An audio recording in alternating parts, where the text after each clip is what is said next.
No, I just wanted to sync it up with you hitting continue, so I did. Anyways, Oh. we're back. Welcome back. Welcome to hell.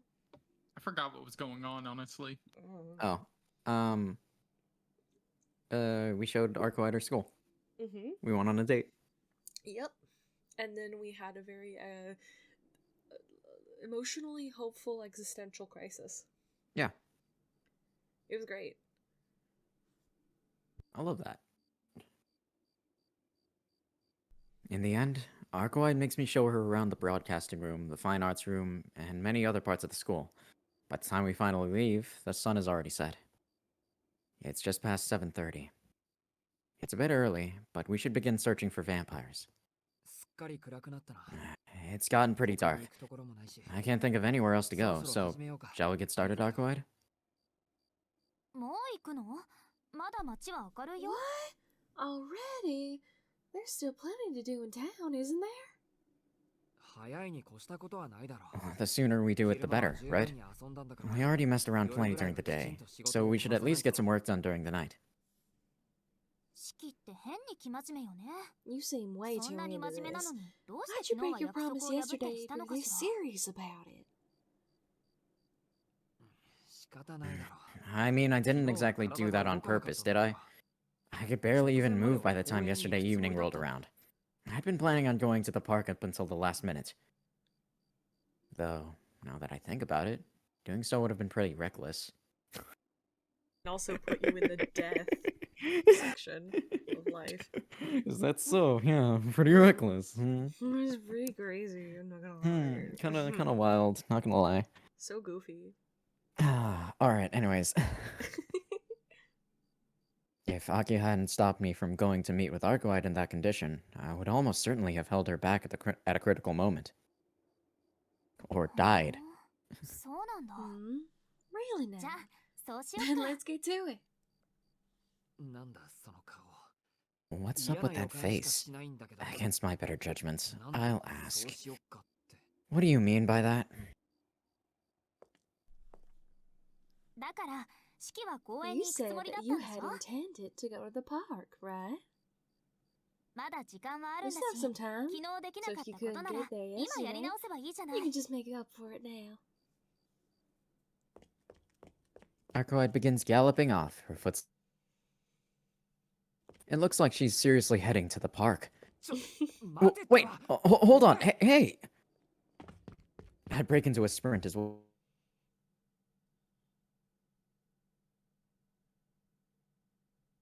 Keith? Did my internet just be stupid? Oh no. Oh no. Hello? I think Keith's internet died. I thought it was my internet. Oh, because it's frozen on my end for Keith too. Yeah, Keith just cut out for me. Well,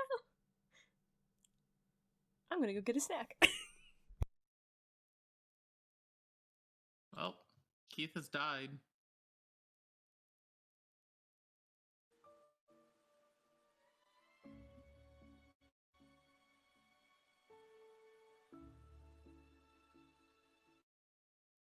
Keith, are you back? Keith, you there? What? Back? Oh, did I disconnect?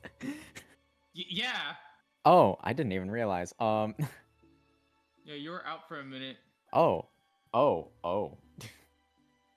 Okay. Oops. It was very funny because B thought it was her internet, and I was like, no, Keith just cut out. Oh. Okay. Did I stop sharing it? No, you're still, the screen shares the going Okay, again. cool. It's All just right. that everything froze. Like you were talking to Arcueid, you just cut out. Well, that's not great, is it? Oh, good. Keith isn't dead. I love that. Oh, hi. Hi. Okay, you know what? Hang on. I can go back. Hang on. Okay. You just kind of like died for a second. You just literally like cut off. It was very fun. Oh, yeah, okay, fair enough. I can't actually See, I can't notice if I cut off, That's if I fine. get cut off, because I literally cannot bring up my dashboard right now. And that's fine. That's totally fine. So, anyways, where did you get cut off? Right after the galloping of footsteps. Got it. All right. Arcueid begins galloping off, her footsteps echoing lightly. It looks like she's seriously headed to the park. Wait, hold on. Hey! I break into a sprint as well, so as to not lose sight of her as she dashes off.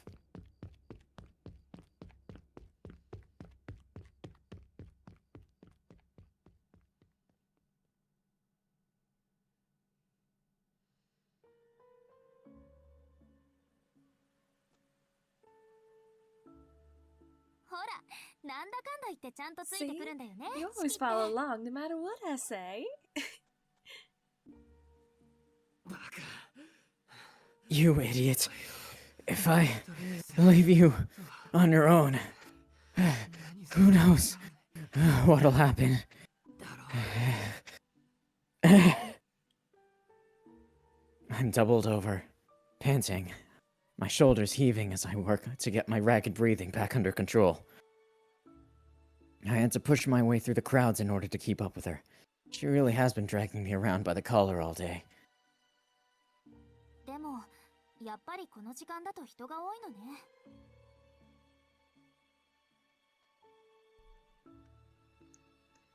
But I guess there are a lot of people around this time of night. I can feel their presence all around us. It makes it a little hard to relax. And why didn't you listen to it? I said earlier, you... I did? But I'm sure I heard your voice just fine. I see. So you weren't ignoring me, even though you heard me. That's just plain evil. I wasn't ignoring you. Always call me an idiot whenever I respond to your complaints, so I just kept silent. I see. I guess I'm partially to blame as well, huh? Huffing and puffing, I get my breathing under control. It's roughly 1.5 kilometers from the front of the school to the park. It's not a particularly large distance to cover at a jog, but even then, my heart is taking its sweet time to come back down again. Arcueid wasn't even running all that fast. In fact, I'd say that she ran slower than usual, if anything. I'm simply not in the best shape right now, no doubt due to the lingering effects of yesterday's bout of anemia.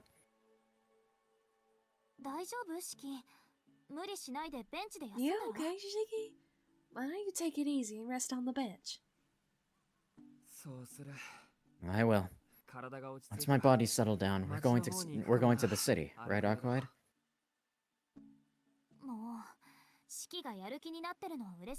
Jeez, I'm glad that you're so eager, but it's still too early for that.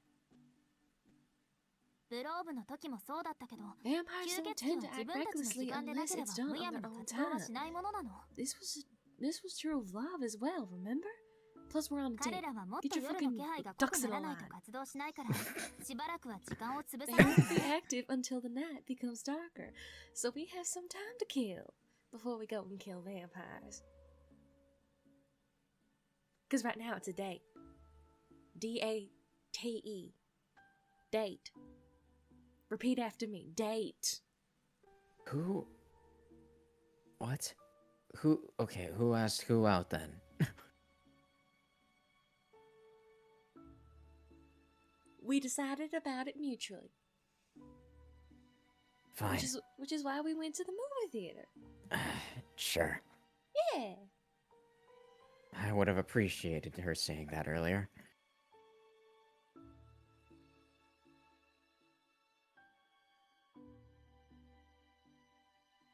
With nothing else to do, I sit on the bench and stare at the clock. The park's clock reads just past 9 o'clock. There are fewer and fewer people around, and the night is getting darker by the minute.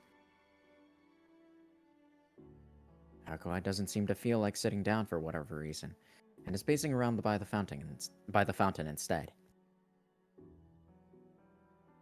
Everything is still, save for the hands of the clock. A silent night. Perhaps a holy night? Oh my god.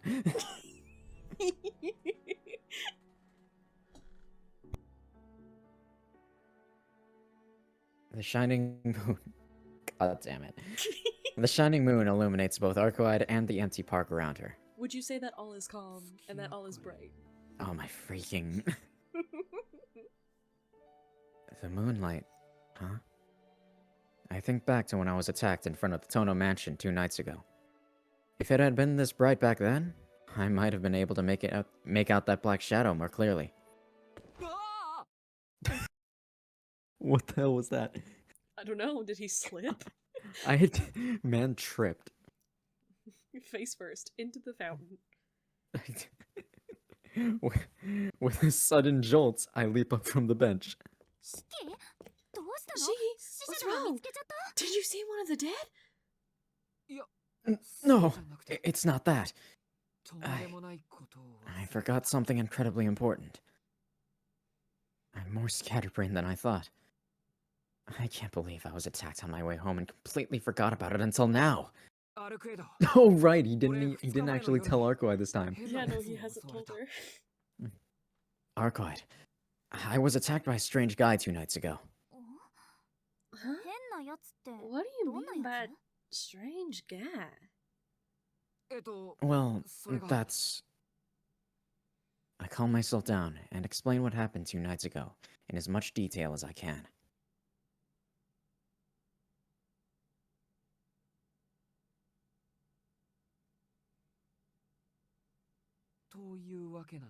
Well, that about wraps it up.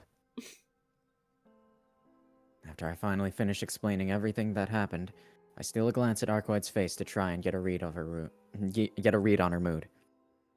Her gaze has remained unyieldingly sharp from the minute I started talking up until now. Are that Black Dead and Noelle Sensei? You called her an executor. Your enemies? I guess so. Both of them are enemies to me. I don't know much about the Black Dead, but I have a good idea on who that woman in the nun's clothes is. Arcueid narrows her eyes in displeasure. No. Rather than displeasure, it's more like a nervous irritation. That person who saved you is certainly an executor. Just to confirm, that person was there alone. Yeah. Noelle Sensei was the only one there. Come to think of it, didn't she say that executors operate in groups of 2? Let's see. Perhaps she acted on her own. Maybe there's a reason the other one couldn't make them move. There'll be a real pain in the other one is that woman. Fucking friend from school, god damn it. Fucking senpais. What kind of pot? What? You said send pie. He didn't Okay. want to be my senpai, so I baked him into a senpai. And then I Whatever. hit him up. Anyways. If it really is her, she'll be able to locate the coffin before I can. Perhaps I should get rid of her first. Her irritation has already reached an all-time high. I couldn't say why, but it seems like she can't stand Noelle Sensei's partner. I felt her hostility, thirst for blood, and intimidating aura at a close range before, but it's unusual for her to bear her hatred this openly. I wonder if Arcueid and that woman are just that incompatible. I understand that you consider Noelle Sensei to be your enemy. She said the same of you as well. But you two have the same objective, so wouldn't it be better to cooperate? I suppose so. There are actually times when I've lent a hand when the situation called for it. But this time, that's not an option. I can't hand him over to a human. If that woman is the executor, I'll have to deal with her first.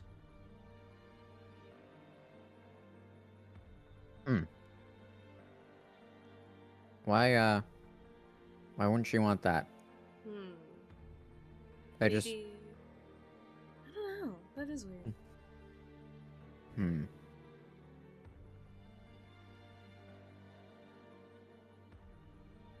I mean, did she say the same about Vlav at some point? She didn't, right? No, I don't think so. Weird. Whatever.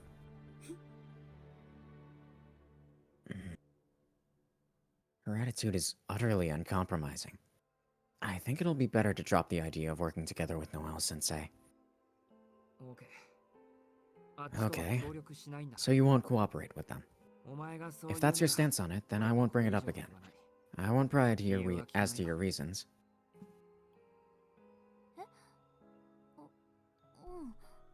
Huh? Right. Thanks.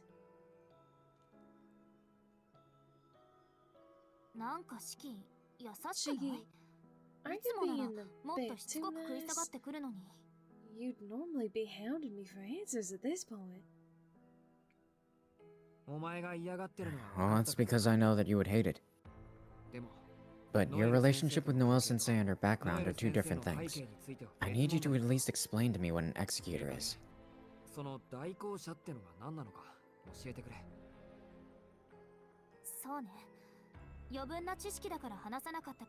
You're right. I didn't tell you before because it was unnecessary information at the time. But now that it comes to this, I guess I have to.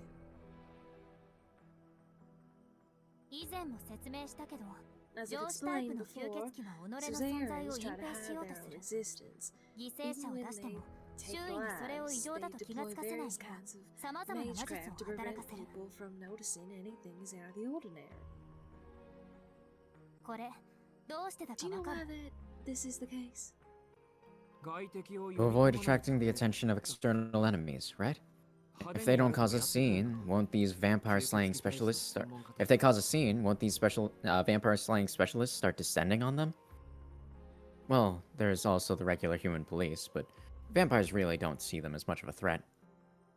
The fight with Vlav really drove that point home. The only things vampires are afraid of are other monsters, just like them. Right.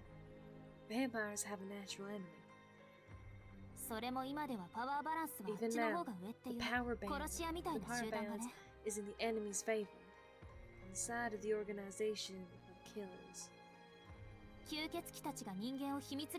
The reason why vampires explore humans behind closed doors is for their own self-preservation. They don't conceal their corpses because they're worried about humans starting rumors, but because they hate being sniffed out by their natural enemy. So that's the kind of group that Noelle-sensei is a part of. A natural enemy of vampires. I guess that's a whole new class of monsters to worry about. As a normal person, I'd really appreciate if all these outlandish creatures would stop intruding on my life. What are you talking about? It's true that these executors are superhuman, but they're still humans nonetheless. The natural enemy of vampires, dead apostles, simply you humans. Their natural enemies are us? Even though we're helplessly slaughtered as food?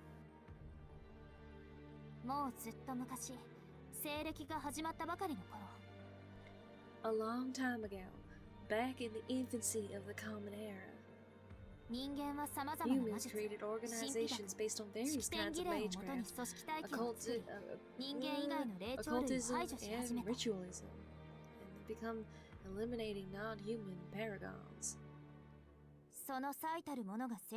Most extreme of these is the Holy Church, the most prominent religion throughout Europe, whose name literally means universal. They've been waging a comprehensive elimination of those who are not human for a while now, but their hostility towards vampires is on a whole other level. Yikes. Super fun. If you compare all the religions in the world, there's none more hostile towards vampires than the church. They've become possessed, far too fanatical, so much so that even I want to get involved with them if possible. Arcueid breathes out a sigh of exasperation. But still, despite what she just said, I get the sense that she has some sort of connection with the church. If she didn't, she wouldn't have used words like, if possible.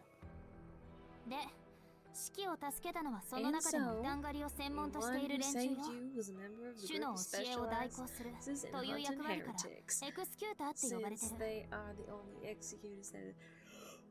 Hunting heretics, you say? Whew. Since they are the ones executing the teachings of the Lord, they're referred to as executors. Don't we know someone else who hunts heretics, Keith? Yes. They are exorcists that behave like assassins, careful never to reveal themselves in the open, taking care of any discrepancies in the church by way of force rather than law. Also, I love the fact that she said heretics, and I'm using my southern accent because I've had to do that before, to purge heretics.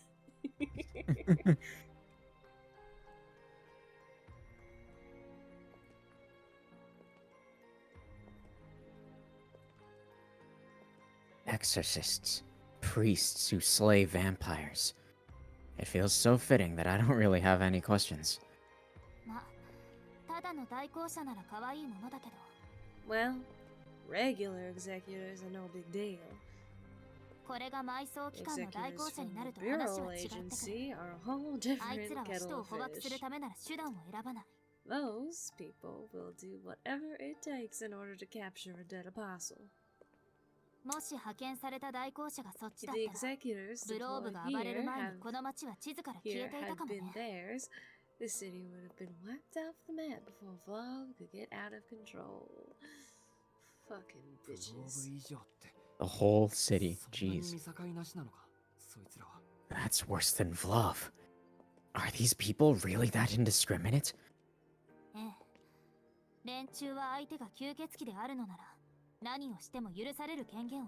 Yeah, if their opponent is a vampire, they have the authority to do whatever they want. Cities targeted by dead apostles are no different. Whether it's inhabited by a human or not, it has already been corrupted. Then they'll burn it to the ground all the same. And then disguise it as a DAS, like... Yep. The reason that executor, Noelle, hasn't done anything until now is probably because she was waiting for a chance to deal with me and the dead apostle at the same time. After all, to the Bureau Agency, any non-human paragon is evil in and of itself. Like white shoes after Labor Day.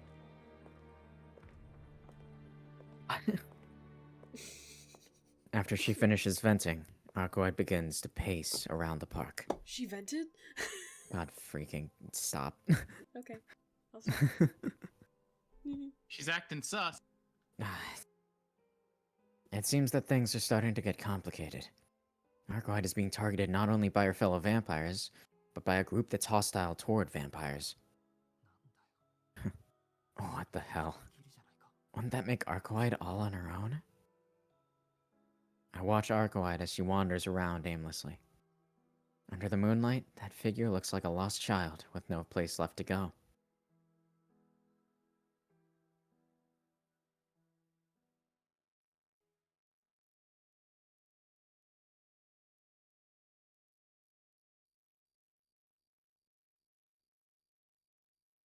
The hands of the clock steadily advance. The 2 hours we've spent in the park passed in the blink of an eye. My body has long since settled down, and there are no more signs of other people. Human and vampire alike, the time has come for night dwellers to make their move. Arcueid, isn't it about time we head out? Yeah, I think we're good to go. Despite agreeing with me, it doesn't seem like Arcueid is fully on board. You've been acting strange for a while now, Arcueid. Did something happen? It's not like that. It's just that the shadowy dead you told me about has been bothering me a bit. Arcueid seems visibly dispirited. Just as I was about to call out and ask what's on her mind. Ah, that reminds me, Shiki. Yesterday, I got hit on by a guy here. Who was it? Oh, you know, he was tall, had red hair, kind of goofy looking.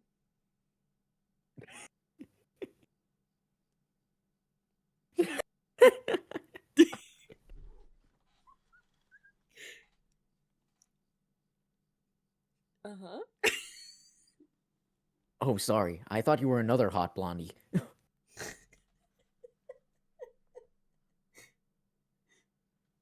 Have you seen somebody who kind of looks like you, but with blue eyes and a sword?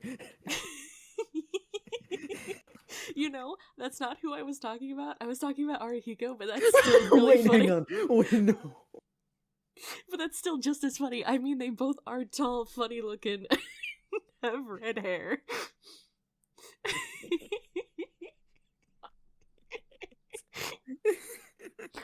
Hey, we both got there. Oops. All right, that's fine. Whatever. It's fine. It's Japan. They're all here. Sure. Whatever. Fuyuki is just down the street.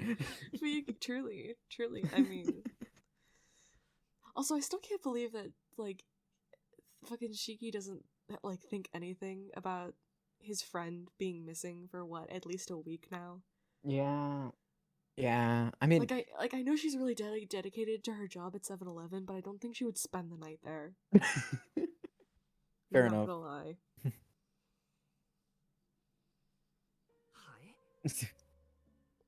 Pardon? A complete 180. She really does turn on a dime. Sorry, I don't get what you're trying to say.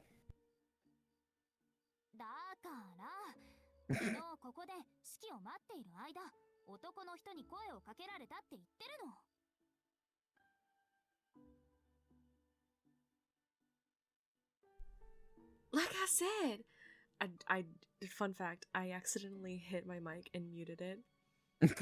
Oh. Like I said, while I was waiting for you here yesterday, a guy called out to me. Called me pretty, asked if I wanted an M&M cookie. It was a whole thing. He's like... No, I understand what happened, but... Weren't you agonizing over that shadowy dead just a second ago? I was. That's what made me suddenly remember. In the same way you were attacked, I was also suddenly greeted by another man. I fail to see the equivalency. She's trying to make him jealous. Oh my god. I see. Well, good for you. It's true that you're a real beauty, on the outside at least. Any man with proper sense and admirable courage would at least call out to you. On the outside. Are you telling my insides are not squishy and nice enough for you? I'm hurt. What? I'm hurt. What the hell do you mean by that? And I thought this was a date.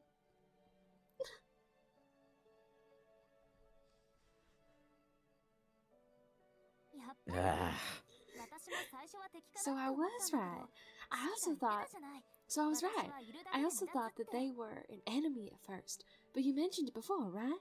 That I stand out just by existing. Because of that, I observed his behavior for a bit and concluded that he was just a normal human being. He really was walking on a knife's edge, wasn't he? I mean, thanks to a certain somebody, I was a little bit irritated that night. I could have stabbed him. Hold on a second. I don't want to believe it, but that guy who hit on you... Did you... No, I didn't do nothing to him. We just talked for a little bit, then I made him forget about me afterward. You know, a little mind swipe. Well, if I hadn't remembered when you said to me, things might have turned out differently. I see. I'm proud of you, Arcueid. To think that even you possess that level of discretion. Of course. You're the only one that can really make me angry. There's no one else who has both killed and saved me before, after all. 'Cause, you know, 17 pieces. Yep, those 17 pieces make a very attractive woman, alright? A vibrant voice filled with trust. I've lost count at this point of how many times she's sprung that smile on me. Fun fact, it takes 7 years for your entire body to, like, all the cells in your body after 7 years have all died. Oh. And you've gotten new cells. Oh. Huh. Neat. I found that out a while ago. So fun fact. I might have explained it wrong, but it's like, basically, like your skin cells. Right. They all fall off, and in 7 years, they're all new. Interesting. I mean, well, anybody would get pissed off if they were murdered. I get off something resembling a retort before averting my gaze from the merry Arcueid. 1 month ago.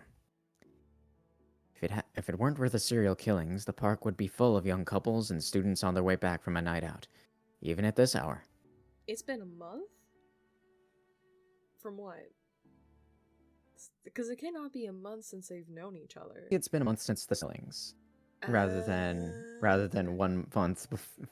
Since they've known each other, I'm like, that's not how math works. Yeah, Arcueid and Shiki have only known each other for like a week. A little over a week. You know, 10 days. Well, no, because we didn't meet Arcueid until day 3, I want to say. Oh, right. A week. A weekish, something like that. But the only people here chatting now are myself and Arcueid. Hunting vampires and the lines of death have taken a back seat for the moment. We blend into the scenery like we're natural fixtures. Ah, hey, look. I raise my head at the sudden call. What? Did something happen? Yeah, look at the clock. The time is just right. Arcueid points at the park clock, a big smile on her face. It certainly points to 10 o'clock. The promised time. A spoken promise to meet here at 10 o'clock. Last night, I failed to keep that promise and let that meeting slip away. For some reason, I'm at a loss for words. Why does my heart feel so moved by such a trivial thing? Why does she seem so happy about something so insignificant? I really don't know. Dash love, baby. I spent all day today walking around the city with her. At no point did I feel like Arcueid really was a vampire. There's something I want to ask. Don't do it, Shiki. What is it? Well, it's about you. Don't do something stupid. Stop. Yeah? What about me? Are you really a vampire? What kind of answer are you expecting, you moron?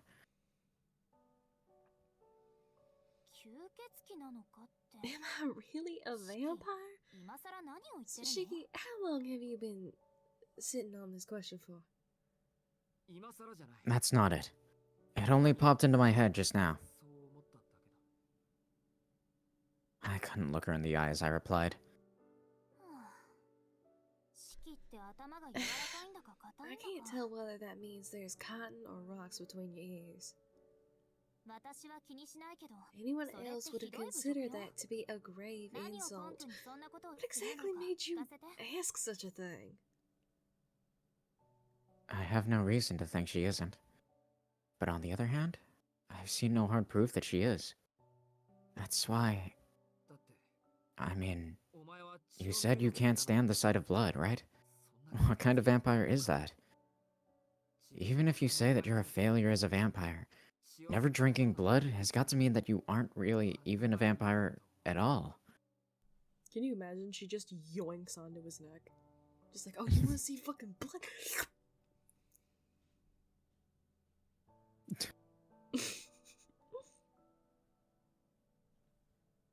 Slurp. Big gulp cup time. It's not like that. The truth is, I just don't want her to be a vampire.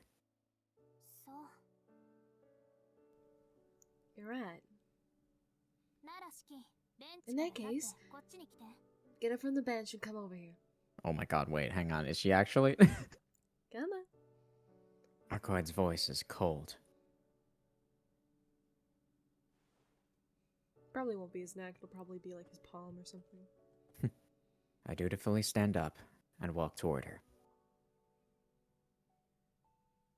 Our gazes meet. The distance between us is about 2 meters. And then, Arcueid takes a deep breath before putting on a forced smile. I guess you're right. I've actually thought the same. I've wondered to myself, is Arcueid Brunstad, I guess. Brunstad? Is Arcueid Brunstad really a vampire? Thank goodness. I couldn't help myself but blurting out that question, even knowing that there was a chance it might hurt Arcueid.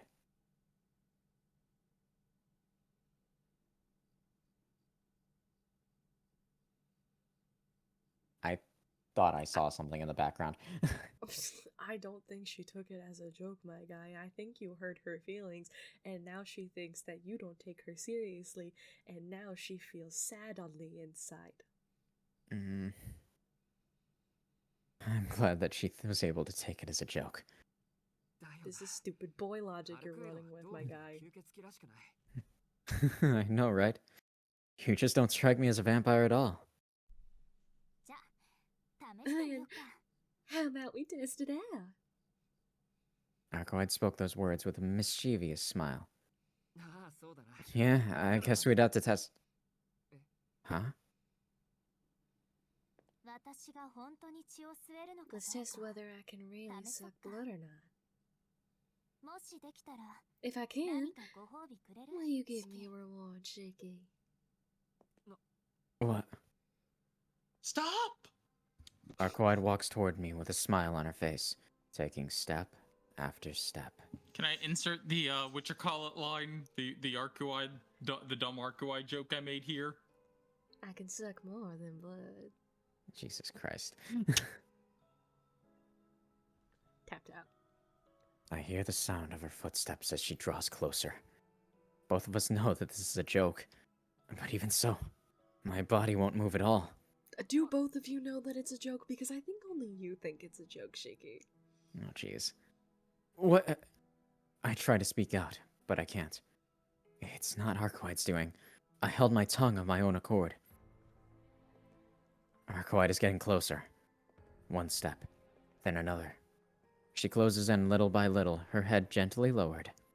I'm unable to lift even a single finger, my eyes transfixed by her full, sensual lips. You said that I was a failure as a vampire. Her alluring voice reverberates inside my head. I hear her footsteps come to a halt nearby. But the truth is, sucking blood is incredibly easy. I hear her voice right next to my ear. I can feel her breath. Her fingertips touch my body. I feel her weight on my shoulders. I feel it through my whole body.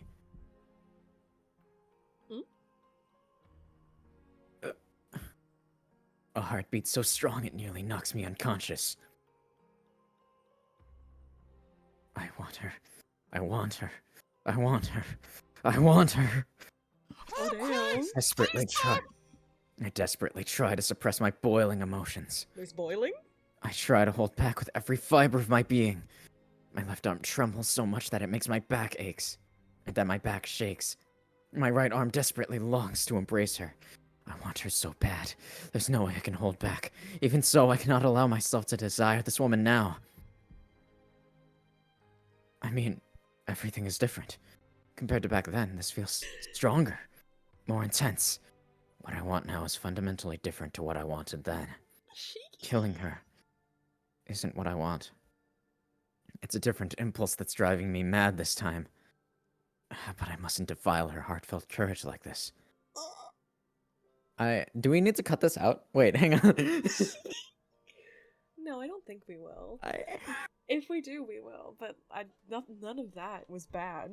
Not yet. Well, not yet. Not yet. But to be fair, fun Are they gonna fuck in the park? Yes. The good old park fucking. No, but, like, I mean, obviously reading it is fine, because people will read smut on Twitch, so, and things like that, and you can hear audio smut books on YouTube. Fair enough. So all of that's fine. If they show an image, I'll turn it into a puppy.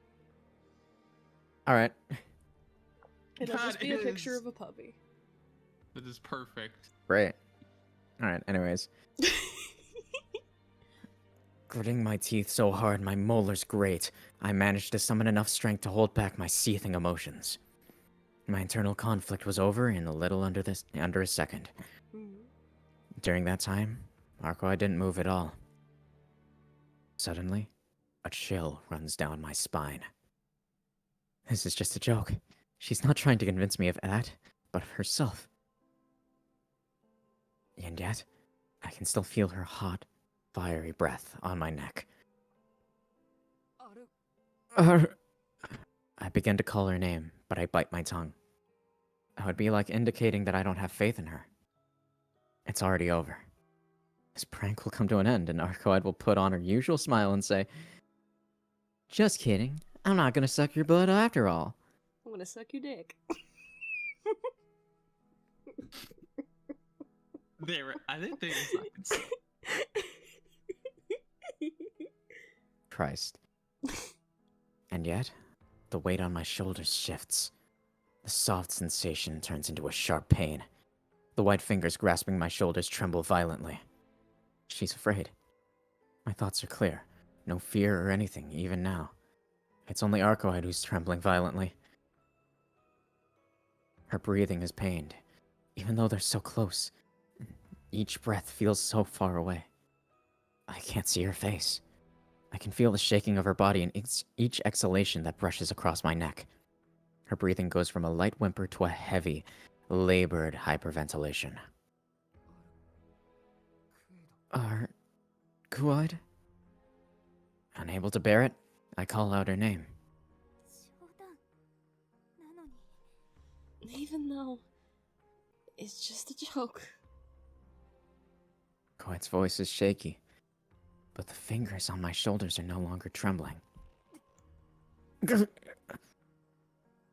I cry out in pain. Even though I have no desire to move, my body reflexively tries to get away from... But her claws don't let up. They press into me, their vice-like grip refusing to let me escape even as I try to pull away. I'm sorry. I went too far. I shouldn't have mocked you, so please, let go of me.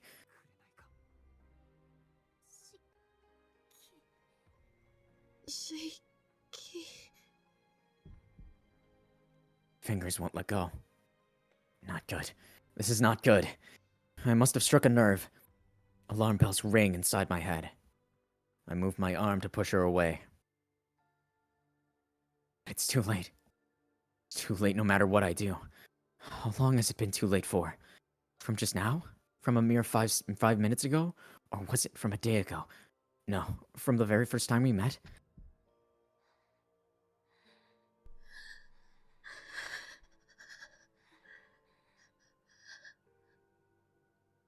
Her heavy breathing rises from my neck all the way to my brain. It's like a chemical message that floods my head with her arousal. No. I can't.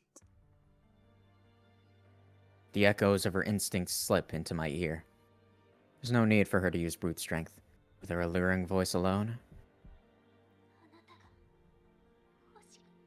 Hi, Frank. Right, normal stuff is going on here. Totally normal I stuff. came at a weird time. Yeah, you came at a real weird time. The best time. They're gonna fuck at the park. Anyways, you get to hear me be very close to my microphone because I like making that uncomfortable for everyone.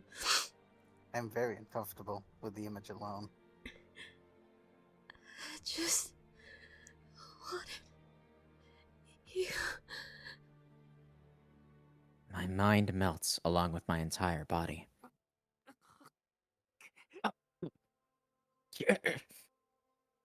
I feel it on my neck. Her hot, frenzied breath. In an instant,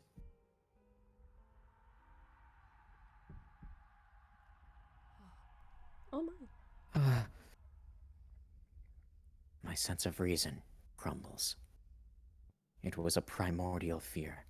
Divine providence that could not be opposed. A creature that could not be understood. Eyes that swirl like a storm. Teeth spiked like a mountain range. An overwhelming waterfall of force. Something that absolutely cannot be reasoned with. Right now, the thing that's about to sink its fangs into my neck is not the woman that I once knew, but an embodiment of her raw, unbridled nature. Oh, jeez. You know, maybe I'll make an ASMR for Shiki gonna turn into a Capri Sun. Arcueid. Nice. Oh, jeez. This is so much fun. I'm having so much fun, guys. Hey, yeah, I love this game. Shit's going down real hard these past few days. She's gonna respect In-game his days, pouch. As the That was- tagline was. That was. Respect his pouch? Anyways. I see, You said I Capri Sun first, alright? I see. God, anyways. As someone that She escaped from the providence Can't of do the... an Arcueid voice. The Bee's Arcueid voice. Ah. Say, Shiki, I'm gonna respect your pouch in that voice. Okay. God. Shiggy, I'm gonna respect your pouch. I love it. It's perfect. You're welcome. Someone that escaped from the providence of the natural world. I must now contend with something far more primeval. There's nothing that I can do. I can't even move my fingertips. I'm about to be eaten. So this is what it's like to be preyed on. A human in front of this life form is nothing more than a drop to be consumed. With a crunch, the fangs pierce my neck. All that's left in my mind is fear. Oh. That's old. We're gonna pretend like you screamed because it's 1 in the morning for you, almost 2. Kiki really Yeah. thought this was gonna be sensual. You know, It was I mean, not. it was. God. Man, if it wasn't 1 in the morning, I would scream. Oh, there's a lot of things we would do if it wasn't 1 in the morning. Mm. Poor How to Shiki. scream. Hearing my own voice like that for a moment, I almost sounded pathetic. Perhaps it's only my imagination, but it feels like Arcueid has stopped dead in her tracks. But before I could Oh. confirm it for myself, the loud crack of an explosion splits the air in front of me, blowing Arcueid away like dust in the wind. Oh. That was scary. I just took a chance and went for it, but thank God she didn't fight back. Who? Oh, is that Noelle Noelle? Sensei? Oh, that was not the voice I meant to give her, but okay.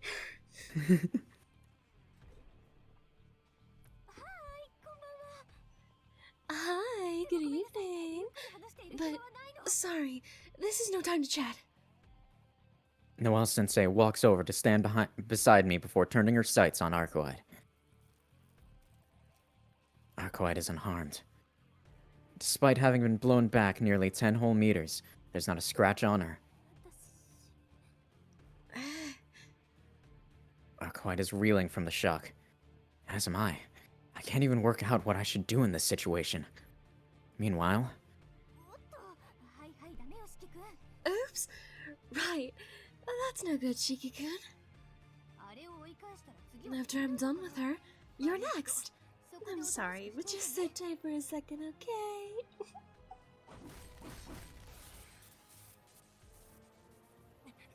okay? A white barrier forms before me. In the blink of an eye, 3 blades have been driven into the ground around me. Together they form a triangle, with me at its center, trapped within a barrier of light.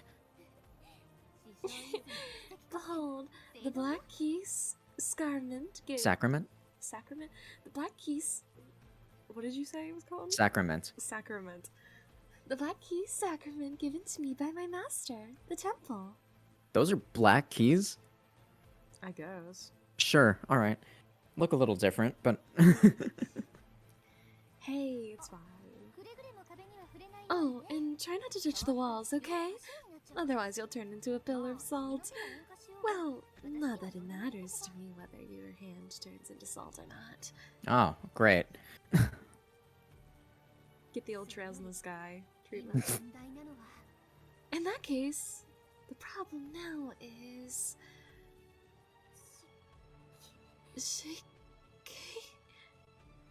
Arcueid stands up. After seeing me imprisoned inside the barrier, she shifts her gaze to the woman in nun's clothing beside me. The problem now is that I scored a surprise attack on this monster and she's still completely unscathed. So my plating effect just isn't strong enough to get through. Executor.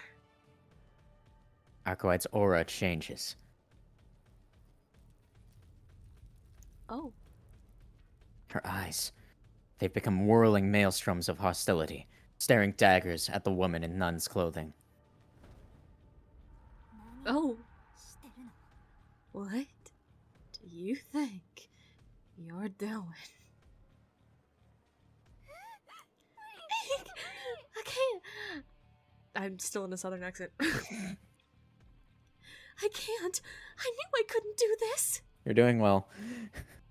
You're doing very well. Don't worry. I can't do anything against this thing. Fucking. Hi, I'm Bennett. Shut it. Your laborers should go at it even if it kills you. Fighting monsters is supposed to be your people's fucking job, ain't it?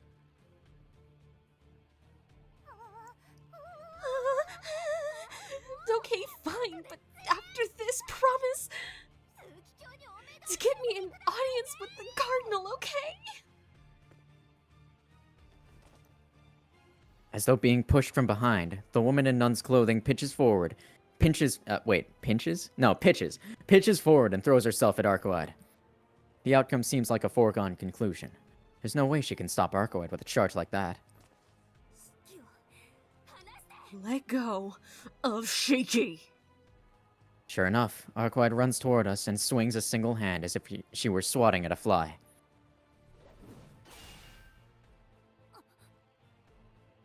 Huh? No way! What? How the heck was she able to stop Arcueid with a half-hearted charge like that?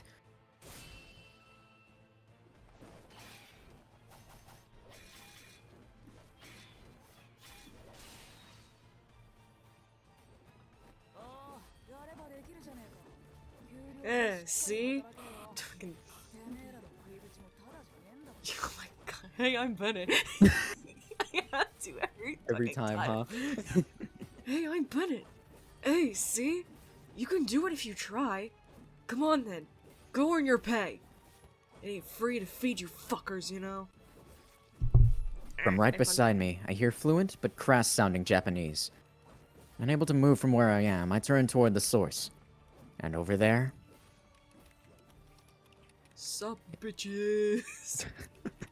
is that foreign-looking boy I saw in front of the Tono mansion a little while back. Is that... wait, hang on. Is that typing? It's not from any of us. Okay, that's in the game. It's from the game. I don't know. Okay, He's fucking typing. Interesting. His hands are wide open, like he's trying to get a hug. Oh. What's that? Okay. Both of the child's hands are fitted with what look like gauntlets. His fingers are furiously working up. He's like puppeteering her. I'm guessing. His fingers are furiously working up and down, clicking noisily as they move. They almost remind me of an old-school typewriter for some reason. Maybe it's the sound. The sound and also the aesthetic. Fair. Very, steampunk, I suppose.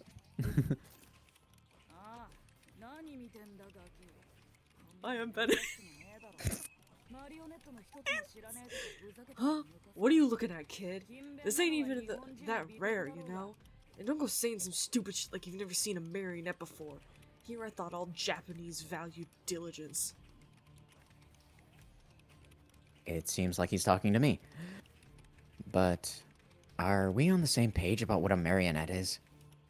I thought it was one of those articulated wooden dolls with strings. The ones that street performers can deftly manipulate from above to give the impression of that the doll is alive. Oh wait, okay, hang on. Oh wait. Oh wait, okay, hang on. This dipshit can't even last 2 minutes. Fucking figures. Guess now we gotta hash it out instead. Hey, stand down, Noelle. You're gonna lose your fucking head.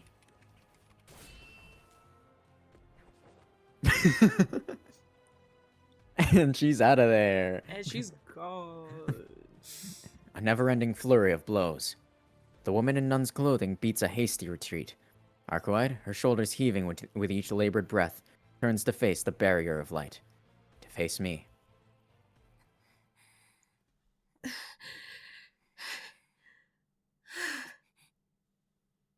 Her eyes glow a brilliant red. Arcueid crouches low to the ground, panting heavily, like a hulking predator getting ready to pounce. She looks set to clear the distance between us in a single bound. But... Man, what a god-awful sight. Ain't much different from some trashy-ass ghoul. Am I really supposed to believe that you're the last true ancestor, princess? If old Laurentis saw you right now, I bet he'd be real disappointed. What did you say? Sanity returns to Arcueid's eyes. The child next to me must have seen this as his chance, as he takes a step forward to confront the vampire in white.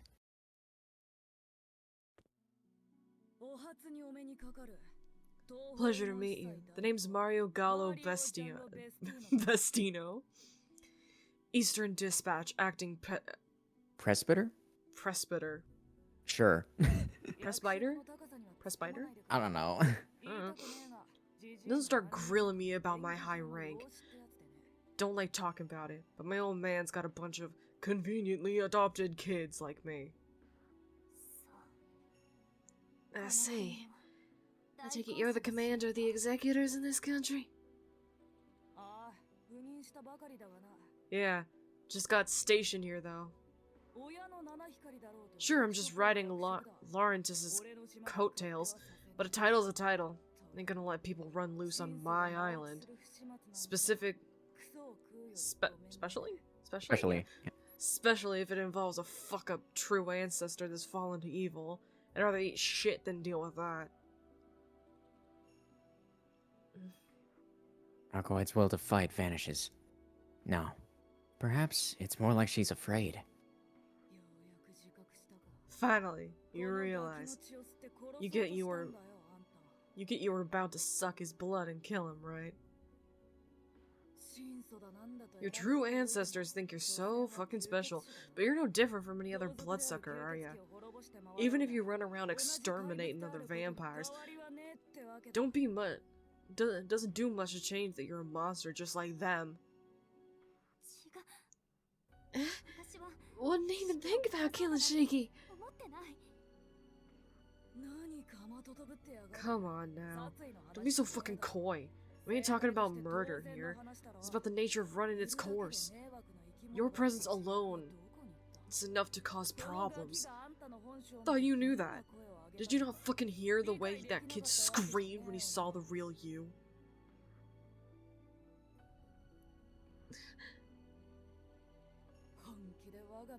Can't believe what I'm fucking seeing. Sure, go ahead and get mad, just cause what I'm saying's right. The old man told me you were a stone-cold killing machine. Turns out you're basically just some failed human. But whatever. Those are the eyes, the malicious eyes you turned to that kid. And that incident Indecent wheezing, like some whore trying to get to come onto a guy. Maybe we should ask how the man himself felt about that, huh? Hey, dipshit. Man. Oh man, this is a difficult situation. I literally can't even run away from this. Oh crap. Unless you want to turn it assault. Dipshit. Can you imagine he just like is just standing there and he's just like, all right, well, he like awkwardly like gets down and like sits down crisscross. It's like, so this is a long story. He's like, oh geez, I can't even put all my emotions into words. This is all happening very fast. Can you imagine? He's like, so hey Arcueid, use me to cure meat, and then turns himself into salt. He's like, I'm good. Put me some bacon real quick. Yeah, just like put me on all of your French fries. Jesus. Use me for French fries, it'll be great. The boy, Chris Pratt, finally turns. No, okay. That's the last. That's the last time I'm going to make that joke.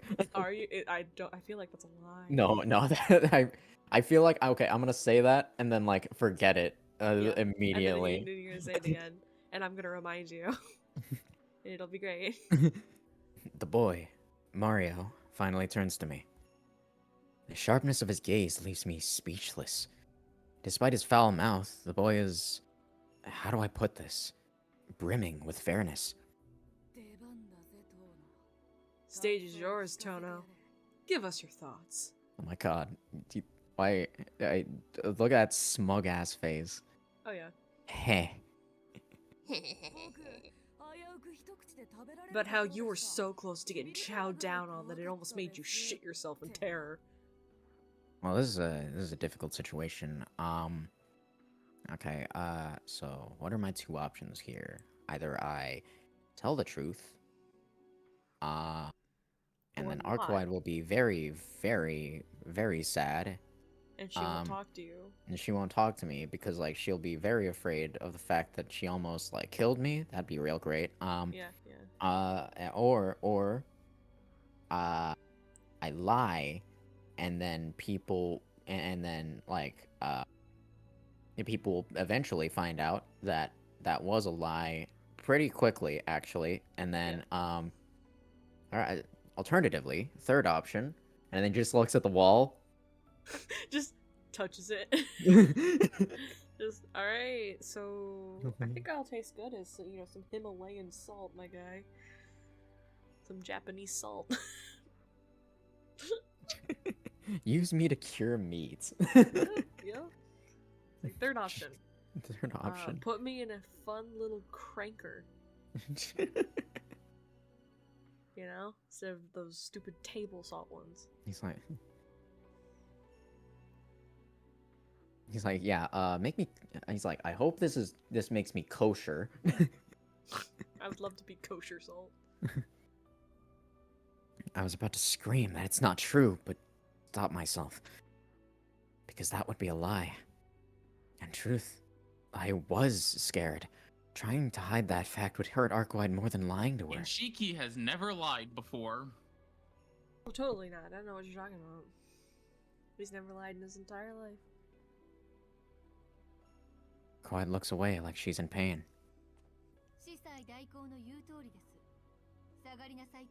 It's just as acting.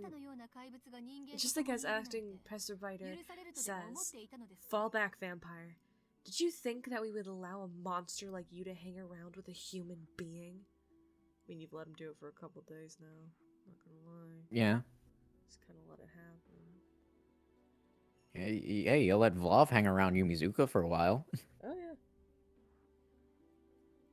Like, okay, are we all in agreement that, like, it isn't Vlav's fault that Yumizuka's away and that Yumizuka's, like, dead? It's probably, like, what was his name? Roa? I don't even remember. Like, the actual serial killer? Look, Vlav probably gave her a raise. Honestly, that was the last thing he did. And now Yumizuka's missing. He's like, He's oh like, no, "You're I doing can't. So good. He's like, you are doing very well. If you are doing very well, your name was Yumizuka, yes? Yeah, my name is Yumizuka. When next I return, you will be getting a promotion. Oh, thank you. Then he never came And back. he never came back. Damn it! Damn. What have we done? She would have become manager of the store. No! He enjoyed the fact that she consistently actually like cleaned the soda dispensers. It's like, wow, you clean the soda dispensers. That's very amazing. good. Yes, clean soda. Incredibly clean. Employee of the month for 7 months straight. I love it. Honestly, it's so good. Excellent job. You will have a career as long as I am CEO. and then Technically speaking, As Shiki no CEO. boys Cheeky. come and kill me. as long as no second-year Japanese high school students come to kill me. That was I'm a second oddly year. specific. That's very oddly specific. Like, yes, it was. Oh, But I'm think sure that very specific set of circumstances will never come to pass. Worry not. And then he fucking dies. Can you imagine? He's like, yeah, I'll die when second years you learn how to fight properly. I'll die when second year high school students fly, and then it just cuts to It's him flying on the Cheeky fucking on the stone. God. Jesus Christ. Also, I just realized I haven't done Yumizuka's voice like since I think the first episode we fucking Oh God. did. So like I don't even remember what voice I gave. God, her. she's gone. She's she's dead. fucking dead. She's No! like straight up dead. God, we have to at least find her body. Like, come on. Well, like the last time that we saw her, she didn't even talk. Oh We no, just- that's We right. just looked at her, and she was like, "Hi," but she didn't say hi. She just like waved, and that was it. Oh Like, she's no, dead. that's She's- not great. She's wholeheartedly dead. This is We'll not bury great. her next to Vlav. Oh God. 7-Eleven's finest. Exactly. God, anyways. Forcing a human into serving you. It's the sort of despicable idea that benefits a vampire. But we won't let you get away with it. You should be thanking us, Shiki-kun. You were this close to being turned into a vampire. Well. Who's to tell you that he already isn't? He's like, well, certainly is better than being around you people. Just gonna say that. You tried to like sexually assault me like the first day you showed up, ma'am. She did. God, I love the church. Real great. Just a bunch of stand-up guys. Super awesome. Here are my top 10 priests. The Pope. No, number 10, the Pope. Number 9, the Pope. Number 8, the Pope. You'll never guess what. You'll never guess what number 1 is. You'll never guess who 7 through 2 is. And then at number 1, it's Jesus himself. Jesus himself. You're forgetting the best priest. Kevin Graham. No, the best priest is Shiro. No. Him with his funny little white spiky Can hair. Shiro turn a person into salt? Oh, this wall that's surrounding Shiki is. And yeah, he is a priest, which means he probably could learn that, and he's a Holy Spirit. But does he do it to dicks who... Does he do it to assholes who turn children into assassins? Hey, fair enough, I suppose. No, he actually helps children become assassins, if you think about it. Anyways. No, that can't be right. It's true that I was afraid, that's an undeniable fact. But that's something that she would never do. It hasn't happened even once. She's always respected my choices. Her forcing me hasn't happened even once. I only ever stayed together with Arcueid because I, and I alone, wanted to do so. That's all. You're wrong. Who are you people, showing up out of nowhere and acting like you know everything? Arcueid has never sucked blood, not even once. What happened earlier was just a joke. What are you on about? Did you just say that she's never sucked blood? You expect me to believe that bullshit? Well, okay. It's true that this true ancestor is exceptional. There are no records of her claiming any victims over the last 800 years, but even so, that's... Shut up! None of that crap matters! Listen up. If you ever get into Arcueid's way, I'll never forgive you, no matter who you are. Besides, I'm here with her because I want to be. Outsiders like you have no right to get involved. Really? You won't forgive us, you say? Noelle's voice has an edge to it. Some fraction of what she'd brought to bear against Arcueid is now directed at me. Blade still dangling in her hand, she begins to slowly advance. Hey, fat-ass Noelle. Yeah, that's great. Thank you, Mario. It's very cool. Who let this kid in charge? Like, who? I get it. He's like 13. Who left him in charge? Where are his parents? Who let him have parents?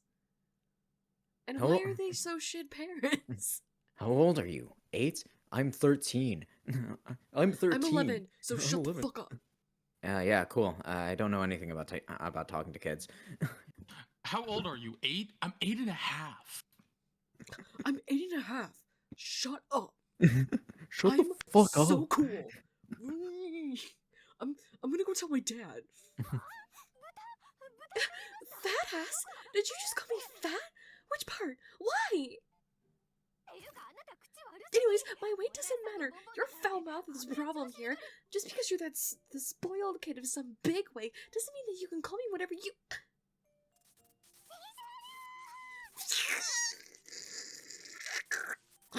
Starts foaming at the mouth. My god. What? What? Me too, Shiki. The woman in nun's clothing lets out a peculiar scream and suddenly starts bouncing around simultaneously. The bloodlust she harbored a second ago has vanished into thin air. I think I'm beginning to understand just where Noelle-sensei stands in the pecking order. Real sorry for this brainless idiot causing a fuss. Turns out that despite being such a coward, she loses her cool fast as hell. I'll give her a real good spanking later, so hope you'll be willing to overlook this. Yeah, okay, sure. Yeah, no problem. Can I get out of here now? Can I take my girlfriend on the, like, can we finish our date? And like, I think I promised to take her home. Like, Realistically, sure she's going to be the one that, realistically, she's the one taking me home, but like, you know, thanks, kid. She'll fly across the moon like Sailor Moon. Like, it'll be great. You don't have to worry about anything. Still, dumbass or not, she does bring up some good points. She hasn't sucked blood once. Isn't that a great fucking story, Tono? Right? Don't you think so too, Arcueid Brunstad? Arcueid? She does not respond. She simply looks down and bites her lip in frustration. It's as if she's implicitly admitting that to what that boy just said. Also, let me make this clear. That barrier ain't made to capture the kid. Had no choice but to put it up to protect the poor little guy against a scary monster here. Free of charge, too. I don't gotta spell out what I mean by that, right?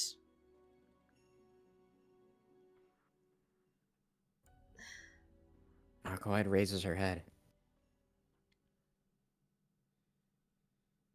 I'm sorry. Barely audible voice, she makes her apology. Before leaping away, as though fleeing into the darkness of the night. So now no one's taking Shiki home. Damn. Don't! My voice leaks out. Staring up at the moon, I pull down my glasses and take a look at the lines. Fuck with me. God damn it. In one fell swoop, I kill two of the blades thrust into the ground in front of me. My thoughts are complete disarray. Her advancing fangs, the scream I uttered, the nonsense spewed by the outsiders. She didn't deny any of it. You're sorry? You're acting like... If she's the one running away with that anguished face, isn't that like admitting these people are right? Guess you're another who don't think shit, though.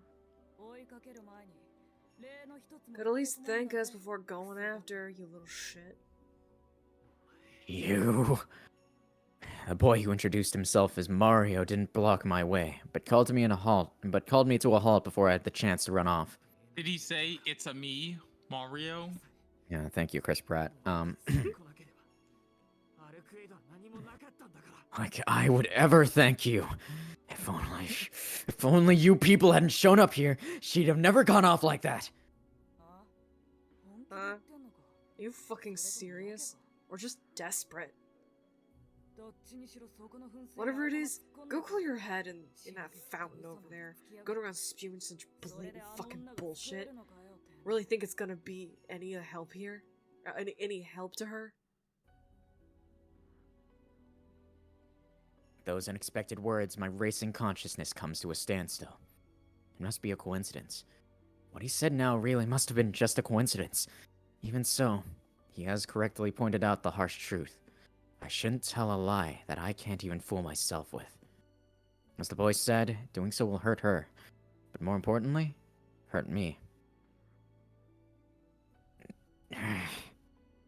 Even so, even though I want nothing more than to race after Arcueid right now, I take a deep breath and calm myself down a little. Yeah, true. It pains me to admit it, but you're right. Thanks for rescuing me from Arcueid. I put aside my distrust of Mario and bow my head. Good shit. Change my mind. Got something I want to hear. Nah, actually, got something I want to hear from you. Whatever, same shit. Eh, come with me. Mario trudges over to the bench. Taking a deep breath, I follow suit. To tell the truth, I want to go after Arcueid right away. But I realize, deep inside, that doing so wouldn't solve anything. I get the feeling that this boy definitely knows what I should be doing from here on. Fist fighter? Sir, shouldn't I come as well? I mean, can I sit down and rest? Shut up, Sensei. Kill yourself, fat ass. Thanks, Mario. Super cool. Your job here is to keep me safe. I'm the only one who gets to sit on the bench. Totally ain't exactly feeling all too trusting yet. So you do your best to stay on your feet. Well, damn. This little shit. He saw right through me. Just like Noel, this boy doesn't seem to fall under any definition of normal.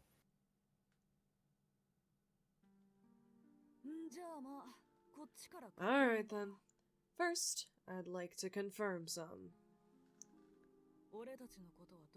How much you've heard about us? You're a vampire slaying specialist, right? Arcueid said that you're executors of the Holy Church. Gotcha. Then you know enough. Means I don't gotta explain as much. See, I was only dispatched here recently, standing in for my father. Being real, I don't know much of what's going on in this country. Fair enough, I guess.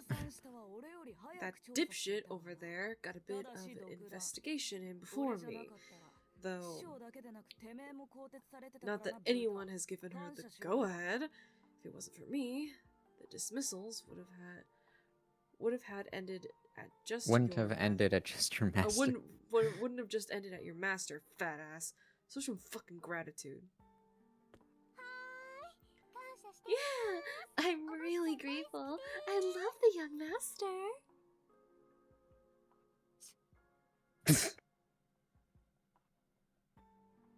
Damn. Mario-kun. She just clicked her tongue behind her back. As if he doesn't know. Chris Pratt-kun. Our job's to eliminate vampires, but our target ain't the true ancestor, Arcueid. She's just an annoying-ass competitor, but I ain't dumbass enough to fight something like her straight on. Alright, so, did the princess ever tell you who the vampire she's chasing actually is? Mario's tone has changed ever so slightly. It seems like there's more to this question than he's letting on, but I can't read what his true intentions are. I'll just have to play along for now. I know that his name is Roa, I guess. He's a suzerain-type vampire that's already been lurking in this city for a couple of years. See, so that's all she even told you. What a miss. In both senses of the word. You ain't got a clue. Neither does the true ancestor. Guess that's why you're running around all lost. Man, the hell happened to her? I can't believe she's this far off the mark. She get hit by a meteorite or something? Well... Goddamn dinosaur? Hey, I take offense to that. But you lived. Yeah, but not my dad. Anyways. He's like, My dad died in the war. she get hit by a meteorite or something? Yeah, it's, no, I don't know. I don't know. I guess she's just a little off her game. I wouldn't know anything about, how she got injured very recently. She Nope. got injured? No, nothing. No, nope, never mind. Wait, actually. Well, that'd probably be because I, nothing.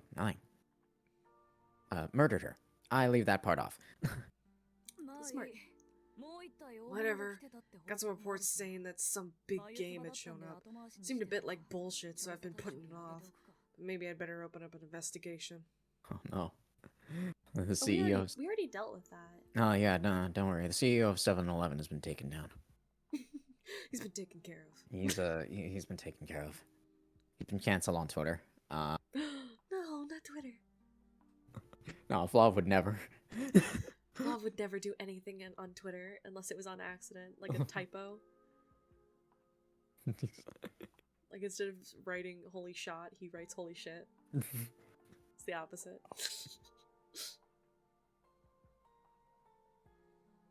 Try the new blue raspberry flavor. Ah, shit, I only put one R in raspberry. The poor man.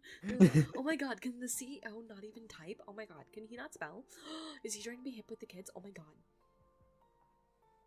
Yumizuka, I have made another typo on Twitter again. No. I like to think that he just sits behind the counter as she works. He just sits there. She's like, are you gonna do anything? He's like, I am doing things. I'm enjoying blue talkies and a big gulp. I'd like to speak with the manager, and then he just stands up. Yes. What seems to trouble you, customer? He's like, you don't need to speak to the manager, because you have the CEO. This goes all the way to the top. They're just like, actually, you know what, never mind. And no, then she just gets your question. Then the customer just gets fucking incinerated. He's like, Yumizuka, please get this customer a coupon from the back. But I brought some up to the front. No, the ones from the back. And because he doesn't want Yumizuka to watch him incinerate a human. He's like, she is too precious for this world to witness murder. I like apologies. The fact Apologies, that we're kind of just Yumizuka. that Blob is just in this canon, I guess, just a nice guy. He's a decent person aside from like the occasional murder. Yeah. You know, he's just trying his best. Hey man, he's running a business. Everyone in the 7-Eleven chain of command is family, so they get treated well. Hey, he's running a business, dog. I can't wait for someone to comment and just be like, I work at a 7-Eleven and it fucking sucks. God. I would be so sad. Oh no. Oh god. Well, it's just we killed the good CEO, and now the CEO ain't so good. Oh no. Exactly. Damn. Unfortunate. Japanese 7-Elevens, those are the best ones. Because Vlad takes care of anyway. Not anymore, we killed him. Alright, done with all I wanted to ask you. Except for one more thing. Why are you so fucking boring? What? Now, let's get to real stuff. This is why I stopped you. I'll tell you a bit about that enemy your dumbass wants to kill so bad. Acting presbyter, that's... In the background, Noel-sensei has become visibly flustered. It seems that this is highly classified information. Of course, this is intel that I desperately want. Right now, I'm still clueless about what kind of vampire Arcueid's enemy is. That would really help me out, but are you sure that it's okay for you to tell me, though? Of course not. It's confidential. Oh, well, shit. Can you do that anyways? I'm me. Of course I can. But you know, it kind of concerns you. Since you ain't part of our religion. Yeah, sorry, I'm atheist. Yes. But I believe in treating atheists well. Wait, I didn't even read that part. Neither did I. They eventually turn out to be important sources of capital. Wait, excuse me? What? You've never thought about dressing Arcueid in a nun outfit? I can neither confirm nor deny that. Fucking bitch. Hey. I don't kink shame, and I don't kink shame you. You won't kink shame me, alright? I'm 13. Hey, You're gonna kink shame a minor? I'm also a minor. He's like, I'm also a minor. Not for fucking long. Oh. Maybe just. Yeah, well, I have Minecraft on my phone, so I'm a double minor. Okay, okay, give me a minute then. He takes out his phone. Starts downloading Minecraft. He's like, alright, we'll be here for like a solid 2 minutes. And while this And then we'll be, he's like, and then eventually we will be on equal footing.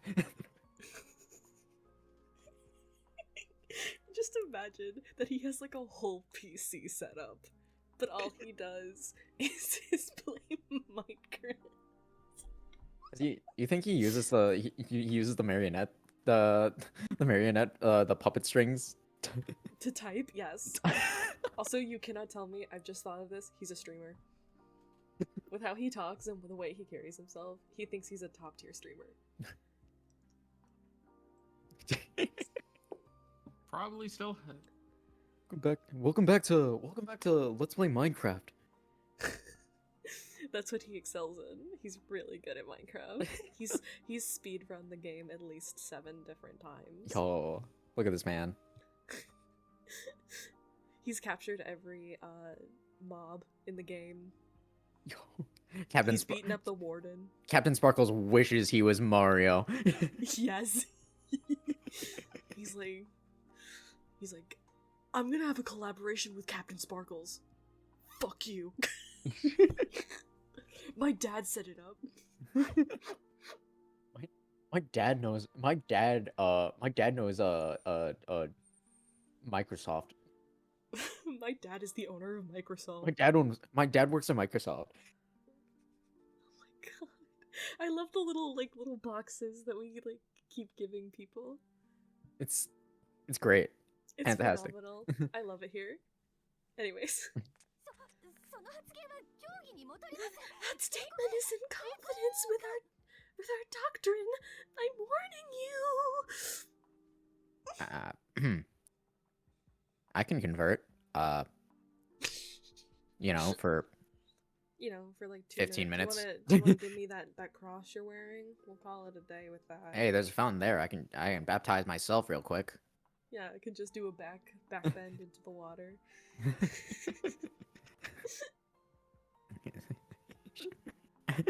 And then after that, I'll renounce. And then after that, I'll just renounce God real quick. Like, don't worry about it. It's just that easy. It's just that easy. Shut it. I'll censor the sensitive bits. Like, pussy, dick. Yep, that's exactly what came to my brain too.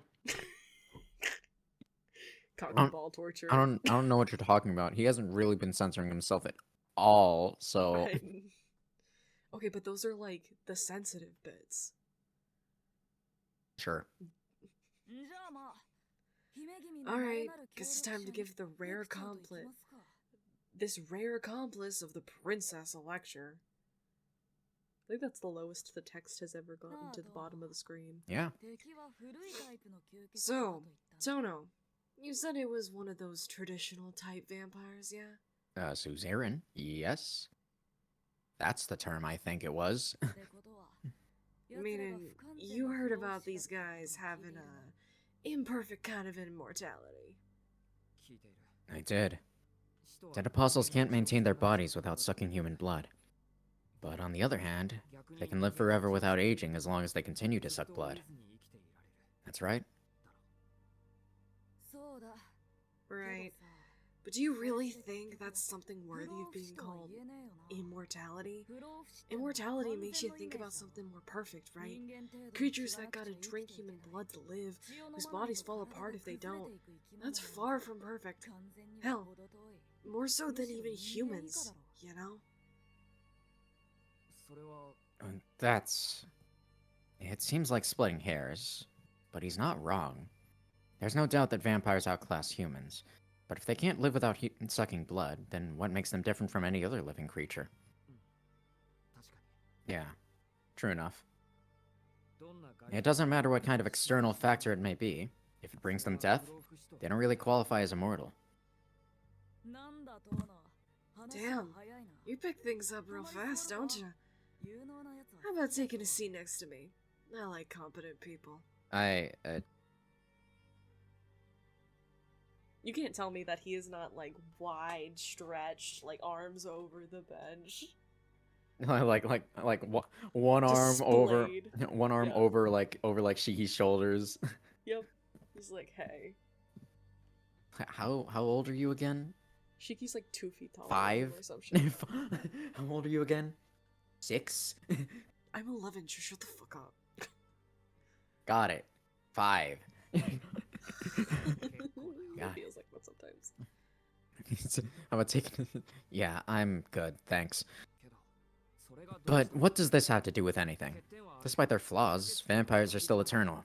The fact that they're immortal so long as they can obtain human blood doesn't change. Does this immortality stuff have anything to do with Arcueid's enemy? Right. Still getting to that. Hold your horses. I'm not holding my horses. I'm letting them free right now. You need to hold all 17 of them. Oh, goddamn. What you Fine. need to know is that the immortality of these vampires we classify as dead apostles is real uncertain. These guys, their lifespans are just a couple of times longer than humans.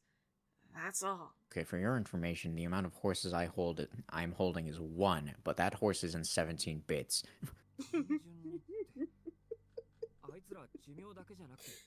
Got a leg, a tail, an ear. What do you mean, that's all? It's not just their lifespan that's completely superhuman, but their abilities too. I said that's all, folks.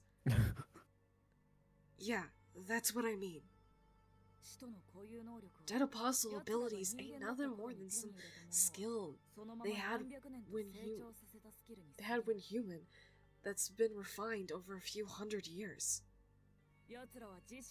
So even after turning dead apostle, they just keep studying this thing that they've learned while human until it becomes their principle as a result. Like if you're really good at spreading butter, you become superhumanly good at spreading butter.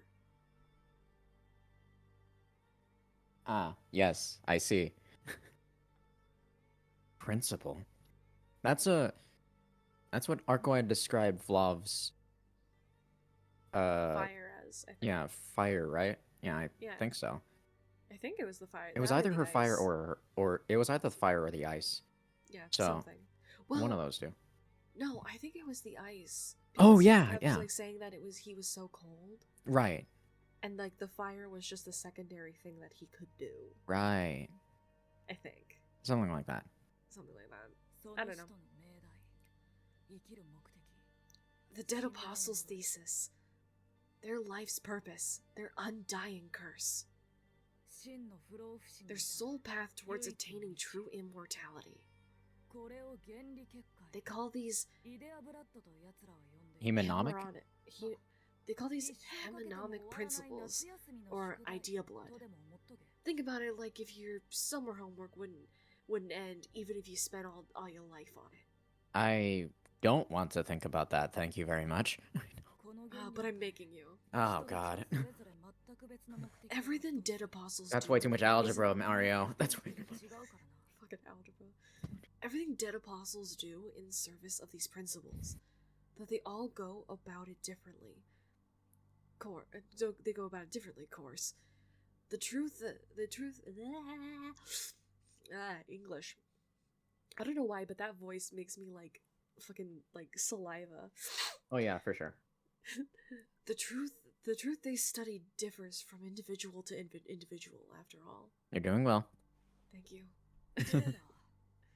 Alright, so among those dead apostles, there was one motherfucker who really fucking went at it studying immortality. Huh? You mean they were studying immortality, even though they've already become immortal? Yep. As soon as they turn vampire, dead apostles come to realize that they're as good as immortality gets for a human.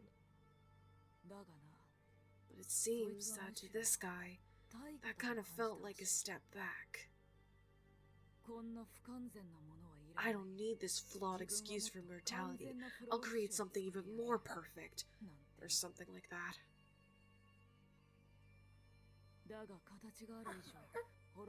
But as long as he has a form, he will inevitably perish. Nothing that exists on this earth is exempt from the weight of time. The wearing down of cells, the withering of the soul. All life's got death sewn into it at inception. Even if you got a body that don't age, as long as you exist, you're Existential? Yeah, your existential death is inescapable. And that's why there's lines on everything. That's why there's lines on everything, even the little bloodsuckers. Yep. Glug glug. That's what Arcueid has been talking to us all about our eyes for the entirety of this game. Yep. Or just, hey, your eyes are funky. Yep.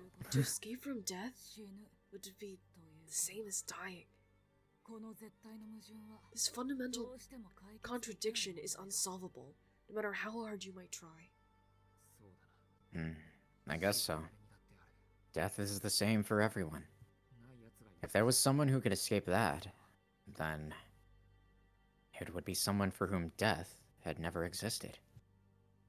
Even Arcueid had signs of death during the day. It shouldn't be possible for there to be someone who can't die. Yeah. Existential death is inescapable. So, instead of a method that prolonged his own life, he set his sights on a method that could continue his own existence, even after death. Fucking windbat. He realized that that's what immortality is really about. Not a part of our doctrine, but it's kind of like the reincarnating thing. Oh my god. You're after a Buddhist. Yeah, he kind of wants to become Jesus, you know, like the whole dying and then coming back 2 days later. Usually behind a rock. This is a complete side note, and it's like, I don't want to, like, you know, piss on the video that I saw, because I thought it was going to be really cool, and I didn't like it. There were these two friars that watched the Prince of Egypt, and I thought it was going to be really, really cool, and one of them just kind of kept shitting on the movie. Oh. And I was like, okay, I don't like this anymore, because I thought it was going to be genuinely interesting, because I've watched tons of, like, a priest reacts to this, or, like, someone of the faith, like, reacting to, like, Prince of Egypt, because I just think that's very fascinating, to get someone else's opinion on it. And like, one of them, it was very clear that the younger one was the one who was like, let's watch this, and the older one was the one that was, like, just shitting on it, like, the whole time. Fair. And there were, like, moments that they both, like, agreed on it, but I was like, this video doesn't get a like, doesn't get a dislike, but it also doesn't get a like. I'm just gonna finish watching it, and then I'm gonna walk away. That's how I feel about this. Fair enough. Love the Holy Church. The Holy Church do be having a time.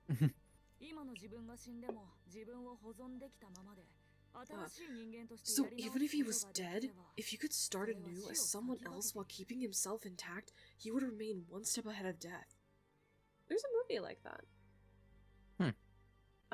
There's a whole song that, like, okay, I know I keep stopping, but there's a movie, I forget what it is called, but I'm sure if I asked my dad, because it was a movie that he took my mom to go see as, like, a date, and my mom, they bought the album strictly for the song that this guy sings, because, he sings a song where it's time, it's on my side, and while he sings the song, he's just touching people and, like, going into their bodies.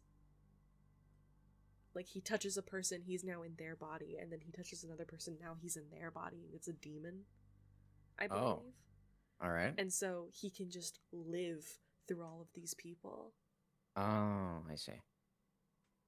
I want to watch the movie. I never got around to it because obviously I don't remember what it is. But when I figure it out, I'll tell you guys because. Fair enough. Yeah. Yep.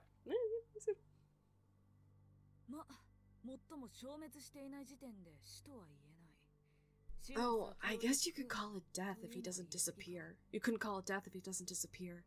Maybe saying he's one step ahead of death was a bit too much.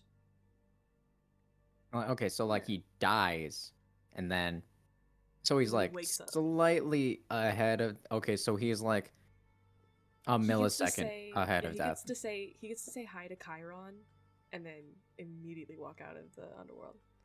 Yeah, he he's says like hi to the boatman and then leaves.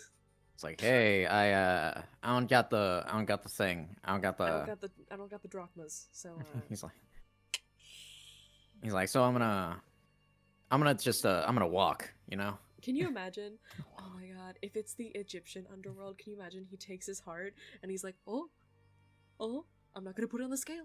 Am I gonna put it on the scale? No, I'm not. Bye, fuckers. He just walks out. He takes his heart, and then he leaves. He's just like, oh, I'm gonna put the heart on the scale? No, I'm not, because I'm leaving. Oh, God. Reincarnation. So in other words, when he's done with his current body, he'll start over again as a fetus? That's right. He uses the time while he's alive to decide on his next body, and transplants the entirety of the information that makes up his self into the baby when it's born. This information remains hidden till the child either reaches adulthood or becomes intelligent in its own right. Once the child has developed a suitable level of intelligence, it fits for him to take over and will turn into a vampire. That's wild. Yeah. God, imagine living for like your entire high school career or so, and like after you graduate, you're just immediately like, you know? Yeah. So it's kind of. Like, that's wild. there's a thing like this in Ruby too. There's so many things that he's talking about that I'm like, oh, that's like this and that's like this. There's a thing in Ruby where a character, spoilers, where a character dies, but he's been given the ability to, once he dies, be given a new body. But for a while, his consciousness is able to speak with the consciousness of the body he goes into, until eventually their consciousnesses become one and he takes over the body fully. Oh. Ah. Interesting. We love fantasy. Interesting. I see. It's so fun. Hold on a second. How does that work? Don't tell me he's performing surgery on the baby while it's still in the womb. No, he's his own dad. Nope. No medical procedures used here. As soon as his current body perishes, he reincarnates into the new body that he decided on beforehand. Kind of like he's copying himself. I called it information earlier, but it's more like electrogrammic waves. Electromagnetic, I know how to read. Electromagnetic. Except, in this case, It's the human brain doing the transmitting and receiving all those waves. What's amazing about him is that he took something as unquantifiable as the soul, something which evaporates without the body to contain it, and turned it into something transmittable. What? There is also a theory in life. It's a theory that actually has been used a couple times in like movies and stuff, where when you die, the person that is born the second you die, because a baby is born every second, Right. like a new baby. So when you die, you're reincarnated as the child that is born the same second that you die. Interesting. Well, So that's why a lot of people made the joke that there's a person named Trisha Paytas, that her baby was going to have the soul of the queen, because like she had the baby like the day the queen died or something. oh, Which wasn't true, but but people were like throwing that around for a second. right. Well, leaving aside whether something like that is truly possible or not, by that logic, that guy is born as a human, gets raised as one, and then one day, a switch is flipped and becomes someone else entirely. A vampire. Wait, are we the next person? Oh, God. Oh, God, can you imagine? Can you imagine? Well, I only say that because he keeps having like those weird thoughts about like Arcueid and like he wanted to kill her. Are those the weird, awkward transmitted baby waves? Maybe. Huh. Right? I know that we're hunting him right now, but I don't know. That was just a thought that came into my head. Maybe. Mario. In other words, that's our guy, right? Yeah, exactly. That's the vampire that we, the Holy Church, and the Princess of the True Ancestors are after.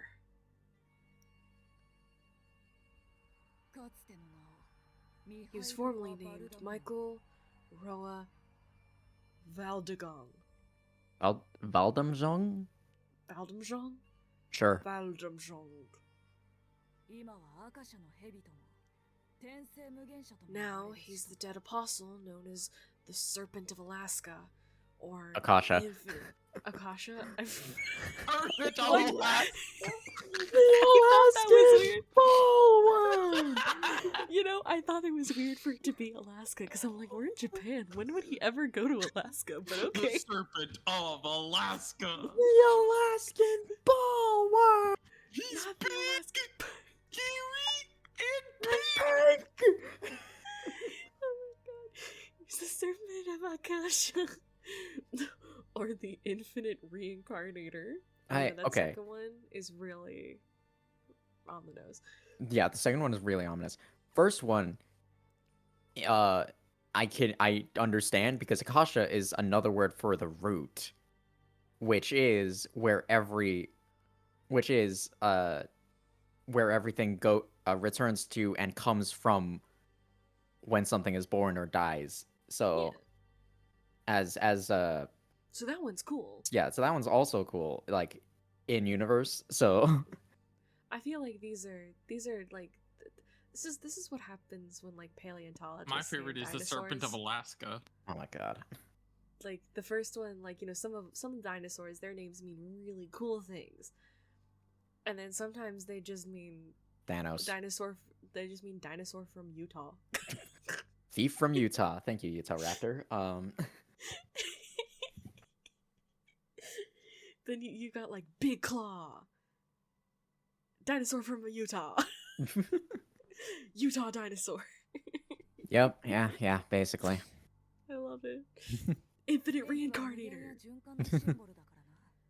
Because snakes are symbols of infinity, or cycles, which is very true. Okay, true. That kind of nickname fits perfectly, given his basically sheds his old body and gets a new one. Yep. Yeah, See, okay, the fair first enough. name was It so just much called him cooler. Ouroboros. It could have called him Ouroboros. I mean, that whole that whole like shedding of an old body and getting a new one comes from the Epic of Gilgamesh, to be fair. So that's a pretty old metaphor. I mean, snakes shed their little skins. Yep. Little According babies. to the Epic of Gilgamesh, the first snake shed its skin whenever he ate the took the elixir of youth. According to all known laws of aviation, a bee should not be able to. Wings are too small to get its fat little body off the ground. According to all known laws of aviation, a vampire should not be able to fly. Jesus Christ. Here the fuck we are. So that's Arcueid's enemy. A reincarnating vampire. Hearing those words sends chills through my body. But at long last, I understand the true nature of the enemy that Arcueid was loath to speak of.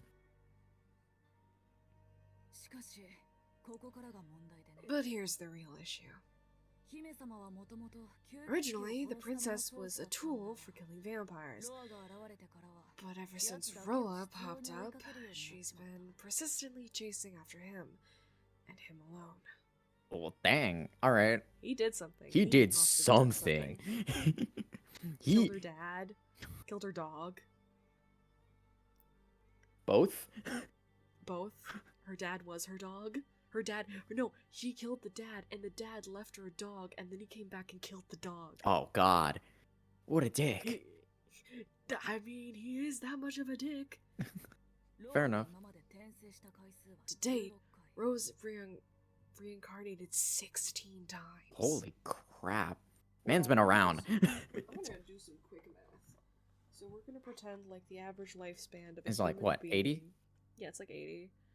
So that's 80 times 16. He's been around for 1,280 years. At least. Ish. Yeah. Unless, well, I mean, it would be kind of sad if, as a 3-year-old he got hit by a car. But, Hey, that one doesn't count. Can you imagine, like, Rose, like, that one doesn't count, that one doesn't count, that one doesn't count. Try again. It's fine. He's like, all right, number 14 got hit by a school bus. Oh my god. 15, I guess. It like got up on the curve and hit him as he was waiting for school. He probably has like a list of like the bodies, right? I'd assume he's very organized. You would hope so, but given the fact that I know what he looks like, I've seen him in Melty Blood. Dude looks fucking insane. And each and every time he has, the true ancestors exterminated him. Arcueid has something out for him. Good lord. What did you do? She craves his death. What did you do, my guy? Killed her dog. 16 times. She's exterminated him every time.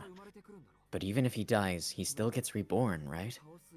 In that case, then there's no point in defeating him.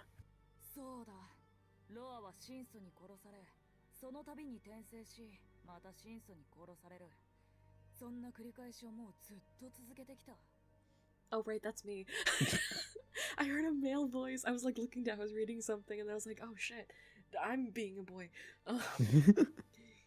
Right. Roa gets killed by the true ancestor, reincarnates, and then gets killed again. This kind of pattern repeated itself over and over. And the Holy Church just kind of watches as it happens because, like... Oh yeah, they have popcorn. It's a little... They make bets on how long it'll take. In fact, it's been having 800. Well, In okay. fact, it's been happening for 800 years. Okay, still, 1,000... Like, that means that, like... She used to run around and just do things, but 1,280... Like, this could have been happening beforehand as well. Right. Like, they only have track of 16. That's true. And, yeah, and even then, even if it's like 1,000... What was the number? 1,000... 280. 1,002... Even if it is the full one, 1,280... That's still a solid, like, what, 4 2/3, maybe? 2/3 of what? 2/3 of his lifespan? Yeah. Like, so... Well, Jeez. also, like, even if they started, like, counting, like, when she first killed him at 800, like, and it's been 800 years, that just means that he hasn't been living for 80 years each time. That's true, actually. It just means he's just been living shorter than that. So it's probably, again, let's prop out the calculator. Let's see, that's the wrong number. That means he's been living till the age of 50-ish each time. Probably. Because 50 times 16 is 800. Okay, yeah. So he's been living till about 50-ish. Wild. You know? So. Yeesh.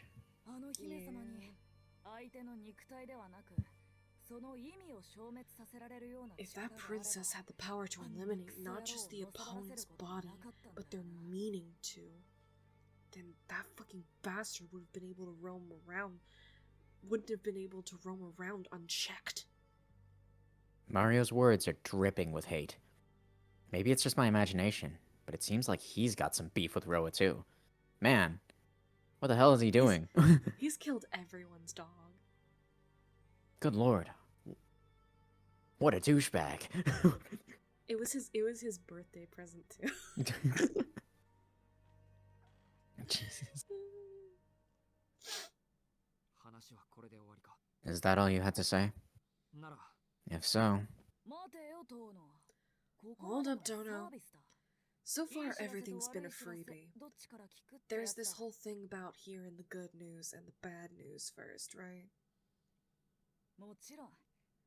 Obviously, all I've said so far has been good news for you. Learned a lot, right? I don't know. I feel like a lot of that was kind of bad news. I mean, I learned a lot, but like, I don't like him. I don't like him kind of like on principle. Like, he's a vampire, kind of kills people. That's not great, you know. Like, so like morally, I don't feel great about him. But like, obviously, you have beef with him. Arcueid has beef with him. I'm sure he's killed someone's dog in 800 years. 800 years. But like, that was the good news. That was all good? That was the good news. I'm sure. Yeah, I'm grateful for the information about Roa, but for some reason, I get the feeling that I mustn't hear what he's about to say next. Just gonna be a little bit more. Come on, just listen. Okay, fine. I'm so cute, don't you just want to sit and listen to me all day? No, not really. The problem with Roa is that it's real difficult to detect him. Oh, great. That's because he's born as a fully fledged human child to ordinary human parents. Roa will only transform his body and consciousness into that of a vampire when he's old enough to adequately act on his own. God, when he graduates college. Oh, not even then, maybe. My son Jason was on his way to get his bachelor's degree when all of a sudden he started sucking the blood of all of a sudden he started sucking the blood of his stoner college roommate. Oh my God. Can you imagine he turns because he got a really bad grade in his like physics class or something? He's like, you bitch. Hey, that'd make me turn into a vampire. That's fair. That's fair. Anyways. And so, there are not outward indications that the human in questions a vampire. Once Roa awakens, he utilizes the relationships he's cultivated up to that point to seamlessly blend in with society. Great. By the time the church notices anything out of the ordinary, it's already too late.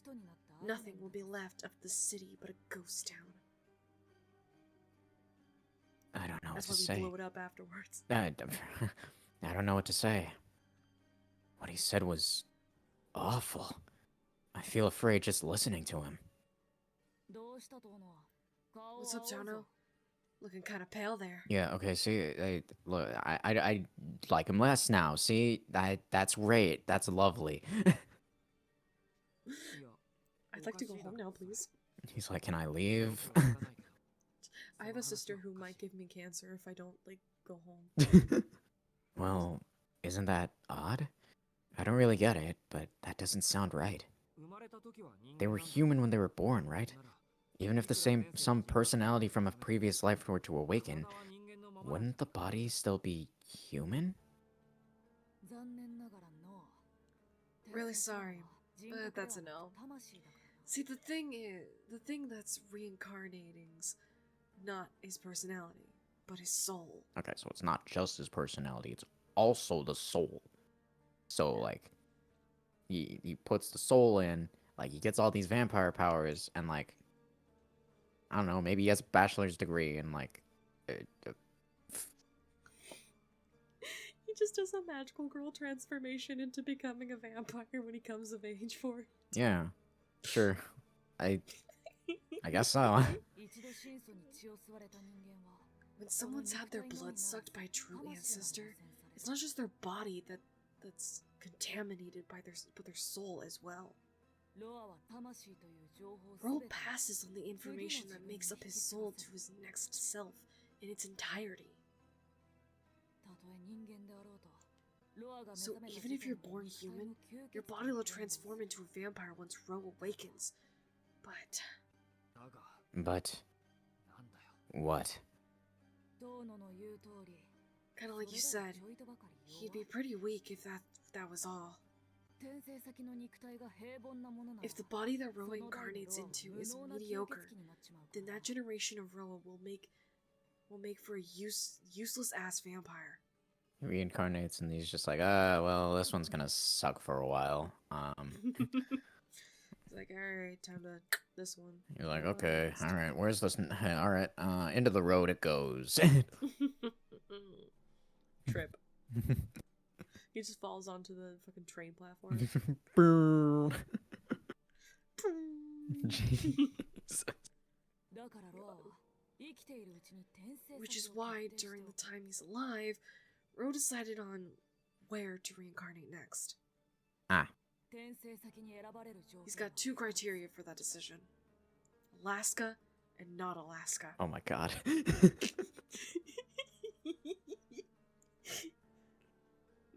the two continents. Alaska and not Alaska. No, Alaska Alaska's and... not even a continent. Yeah, the two continents. Alaska and miscellaneous. I mean, to be fair, Alaska is quite big, so... Yeah, exactly. First one's that they gotta be wealthy. I'm telling you! He might be! First one's they gotta be wealthy. A lot easier to turn a whole city into What were you about to say, B? I'm reading the thing, but he's like, Shiki might be him. I think I said that last time we played this. I don't remember you saying that. I did. I said okay. I have a theory. You remember I had said I have a theory, but I wasn't gonna say anything, and then you told me to say it anyway. I pointed out that. I don't know. I'll have to go back and listen to it. Anyways, that doesn't matter because I now think it as well. So. Sure. Now I know. First, well, actually, maybe he isn't, but maybe that's like his thing. That's like the internal crisis he's gonna have. It's like, am I it? I don't know. First one's that they gotta be wealthy. A lot easier to turn a whole city into vampires when you start off as the kid of some family with high status and wealth. And then there's the other one. This one's the real key. Even among humans, some people have gotta have special powers. Oh my friggin' god. He's gonna have that fucking. It's fucking Shiki. Crisis. He's fucking. It's fucking Shiki. It's gotta be. Our boy is evil. Arcueid's gonna have to fucking kill him. Oh jeez. And I ain't talking about arcana you gain by studying like mage Oh my art. god. I'm talking about special abilities present in the body from the moment you're born. But they weren't. They weren't from the moment he was born. He had to get knocked upside the head and covered in blood for it. Yeah, he literally had to die and then come back from it. He had to die and come back. Oh my god, Keith, wait. Oh my god. Okay. No. Okay. The thing that just, like, it always comes back to me, because it's never, like, addressed. But in the first episode, when we first talked about it, I maybe I'm crazy, because there's a very good chance of that. I always thought it looked like there was an adult man there when he's first telling the story. It looks like there's an adult man. So what if he was running away from Arcueid and he killed Shiki to gain his body?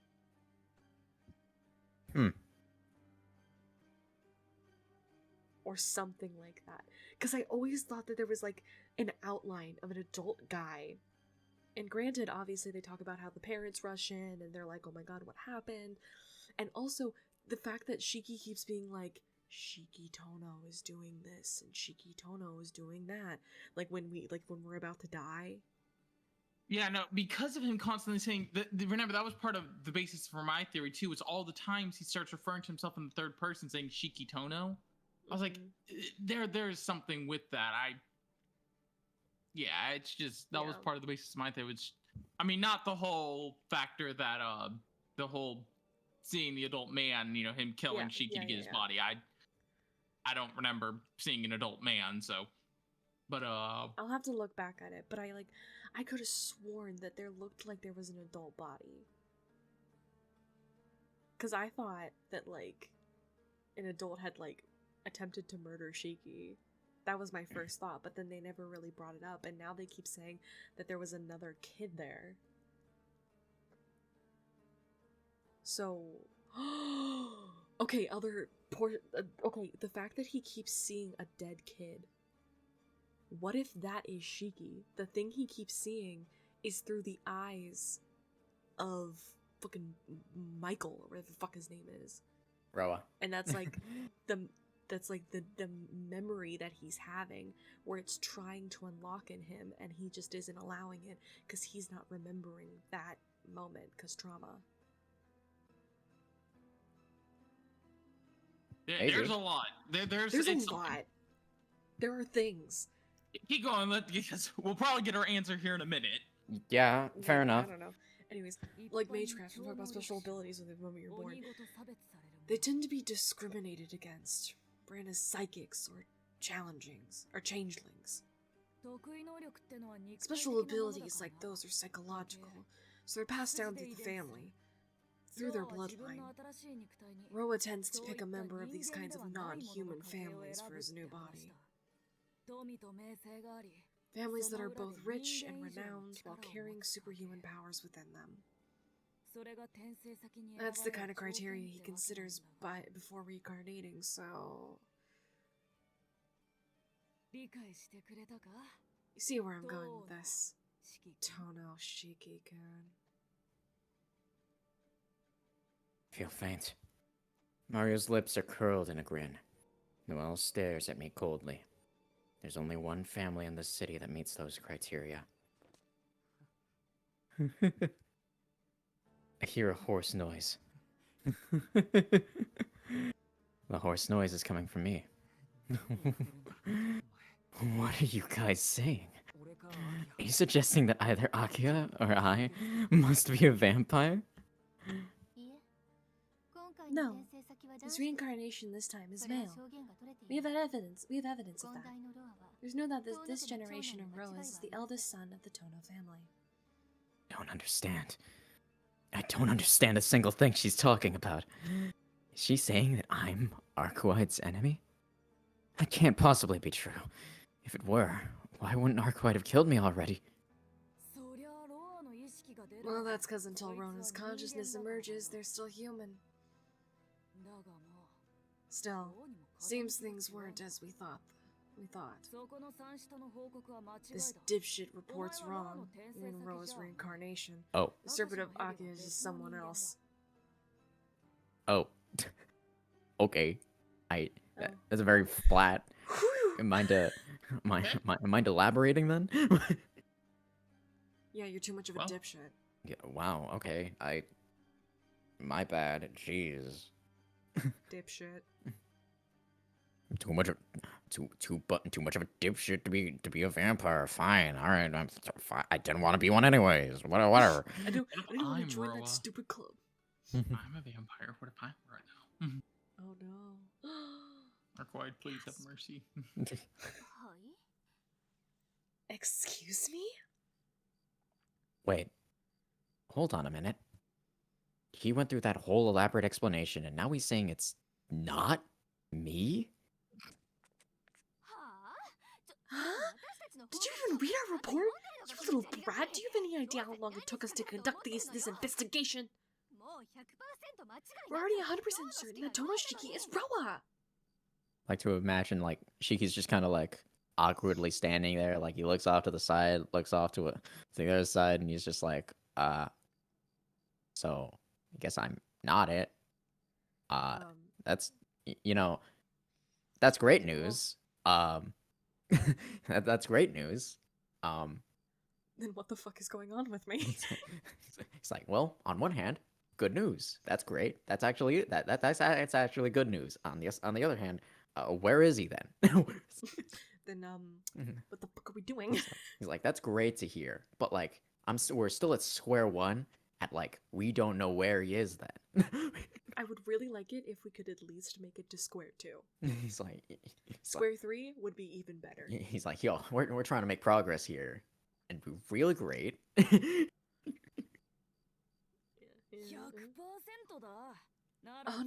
you say? There's something about... Then something about the premise was off, you lousy leech. I'm the infamous People Master, and prized son of the Cardinal Laurentis, remember? I ain't outdone by either of you. Either you or your master when it comes to judging people on who they are. Thanks. I guess. And this guy is a dipshit. Wow, okay. So he's not a vampire. Great. Thanks. Is that something I'm supposed to be happy about? Am I supposed to be happy about that? He's like, great, I'm not a vampire. I don't really like being called a dipshit, though. What, would you like me to call you virgin instead? He's like, okay, I'm working on that. Working on He's like, well, okay, first I was working on that. Why do you think I even questioned him in the first place? I can get a handle on a person's mind by talking with them for just 10 minutes. Shiki checks his watch. Huh. Has it been 10 minutes? I think it's been like 30, because the people controlling us like to talk a lot.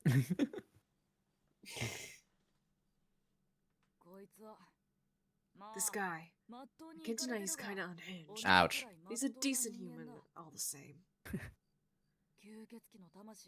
Someone imprinted with a vampire's soul wouldn't have such a pathetic response. Also, ouch.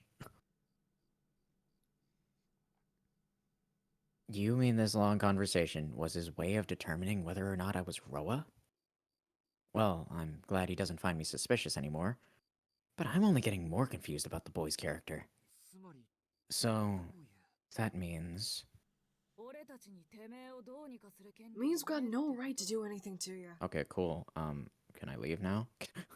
Yeah, go back to your virgin bed. Working on it, alright? But somebody scared off my girlfriend. I was on a date with her and everything. I was on a date with her and everything, God. And hold hands and maybe murder a vampire. Can't believe you've done this to me. Still, not a complete waste of time. Fact still remains that Roa and you are related in some way. Okay, that's kind of sinister. Do you think it's fucking Mummy Man? I know he's new to this game, but it could be Mummy Man. It could be Mummy Man. Fucking Mummy Man. Oh God. We haven't seen Mummy Man in a while. Good. Well, no, we saw him No, when he no, killed well, us. we did see him when he killed us. True. Okay, but we haven't like had a quote unquote normal conversation with We him haven't had a in while. normal we haven't had a conversation with him and then progressed the game. Yeah. We haven't seen him and also progressed the game, I suppose. But we saw him and then he killed us, which made us go back. yeah, in time. it's fine. It's all good. We're doing so good, guys. The young boy shrugs his shoulders in disappointment and gets up from the bench. His manner suggests that he no longer has any interest in me or my fate. Unlimited blade works? What? Get fucking going already. Sorry for getting in the way of your love life. Gonna go after that vampire, right? The true ancestor's a bloodthirsty bundle of destructive urges right about now. But at least her reason's still there. Normally not in the business of recommending suicide. Well, I ain't gonna stop you. You're stupid enough and virgin enough. Hey, okay, working on the second one. First one, I'll take. First one.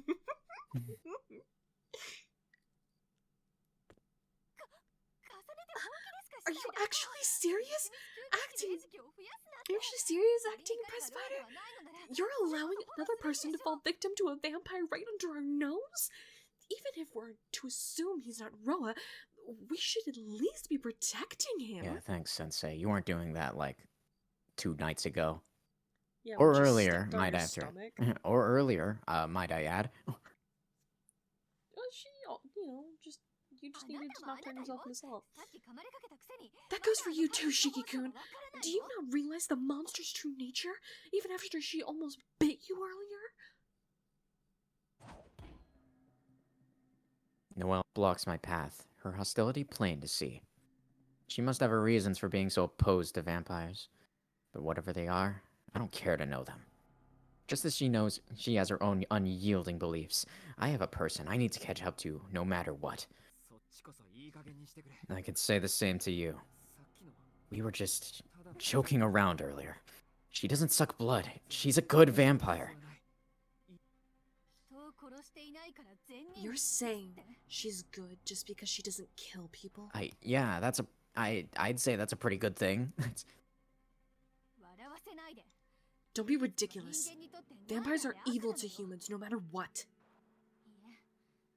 In fact, if you want to see yourself as human, then you have to classify the framework of vampires itself as evil. People who can't do that have no right to call themselves human. And if you're not human, you're a target for me to eliminate. Think carefully before you answer. Where exactly do you intend to go from here? Her voice presses me to choose between life and death. If I say that I'm going after Arcueid, this woman will actually try to cut my head off. Oh my god. We get our first thing to choose from in this whole episode. Go after Arcueid. I mean, neither one of these are going to be in a fight, so might as well just say what we're doing. Let's go after Arcueid. All right. Because that's what we're gonna do. Settle down, Noelle. Don't waste your energy. Also, you ain't got the skills to take down this kid. Would you just end up with you dead instead? I'm gonna go because it is 3 in the morning and I'm tired. Fair enough. I want to eat and shit. Later. Talk to you guys tomorrow. Bye-bye. Huh? Why? Haha, funny eyes.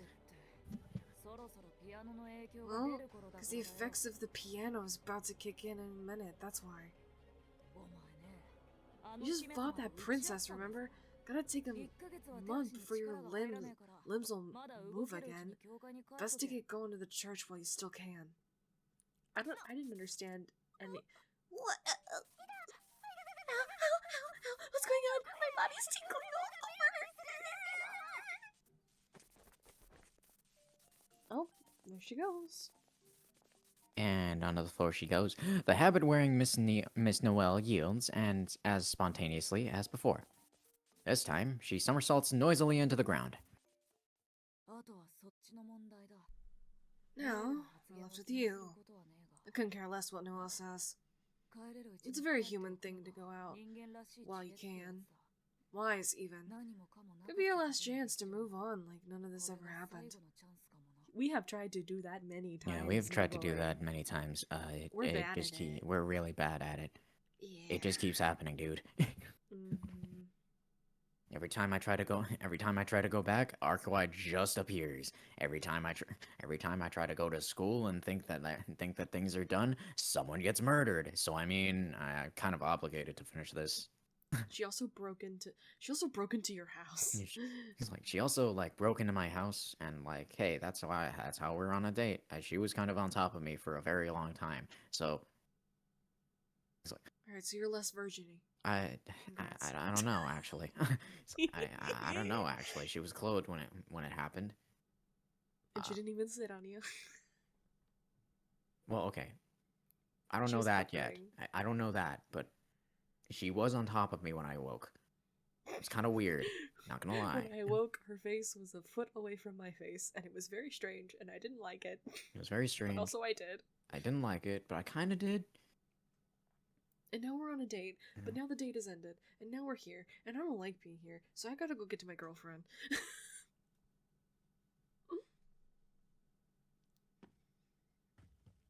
Without answering, I leave the park behind. I can't afford to waste any more time. I rush into the city to chase after Arcueid.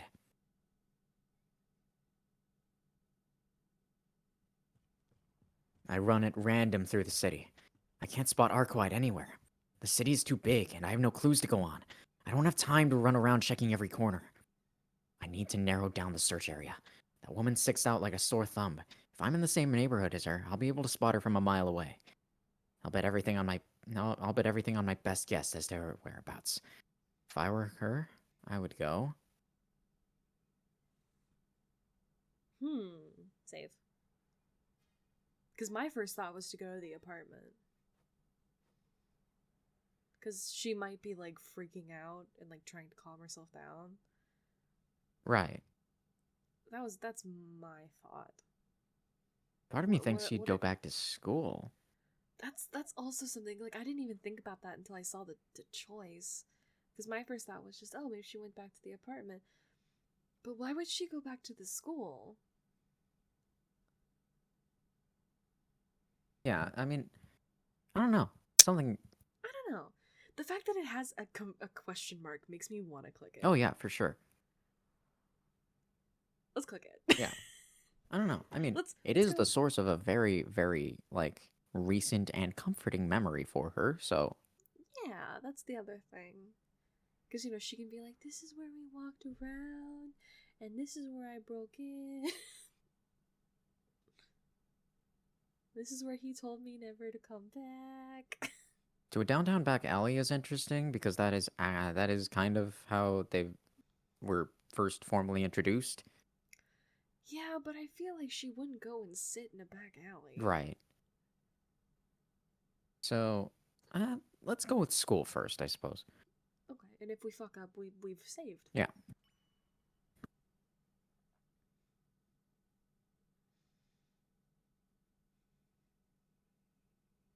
With the conversation we had at sunset weighing on my mind, I returned to the school. In hindsight, Arcueid was acting a little strange the last time we were here. Compared to everything else that's happened today, the school building seems so insignificant. Nobody hangs around by the school at night. It might be just the perfect place to be alone.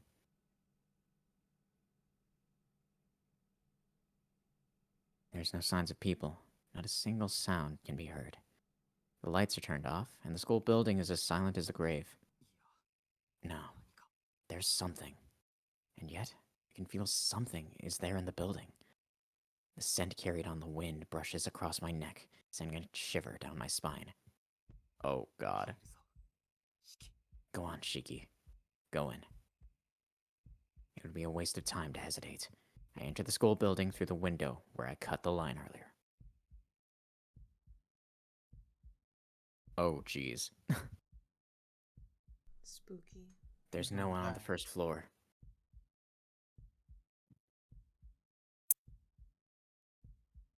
I didn't like that. I feel pins and needles on the back of my neck. I don't like it. I go up to the second floor. There's no one here. There's no one here. There's no one here. However, there's something slimy on my back. Oh my god. I feel the touch of something weighing on me. Cold, but soft, like the belly of a snake. Who's there? I whirl around. And there... Oh my god. Oh. Huh? A piercing sound. The next moment... Okay, well... My chest is cut open. Blood flows out. A scar on my chest reopens. Suddenly, a knife pierces my chest from behind, penetrating me like a stake driving through a vampire's chest. Slipping, my body falls to the ground. I don't understand. My consciousness fades. At the very last moment, the scene of some distant summer's day flashes before my eyes. Do you think maybe his dad? Is Roa? Yeah. Interesting. Okay, well, it's not school. It's not school. We fucked up. It's fine. Oops. Alright. Teach me how Seal Alright. Sensei time. Seal. Cool. I love this. Alright, time to get into my Arcueid voice. Neckelark voice. My little Neckelark. Teach me Seal Sensei. I wonder if you've gotten used to the sudden deaths by now. This is the rescue corner for Tono-kun. This is the rescue corner for Tono-kun, who has died despite his best efforts. Thanks, CL. Teach me, CL Sensei. Let's get stuck right into it this time. What?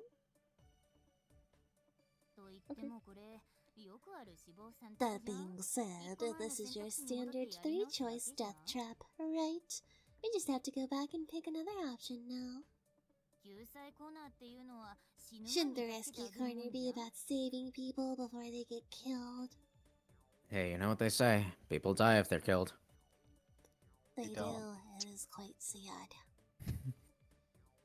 I mean, I suppose you don't if your name is Roa. Yeah. I only just realized this, but...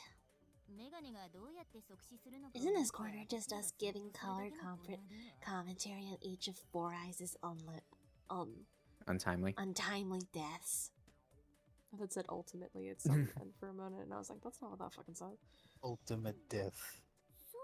Huh? Ultimate death works. Well, yes, but what of it?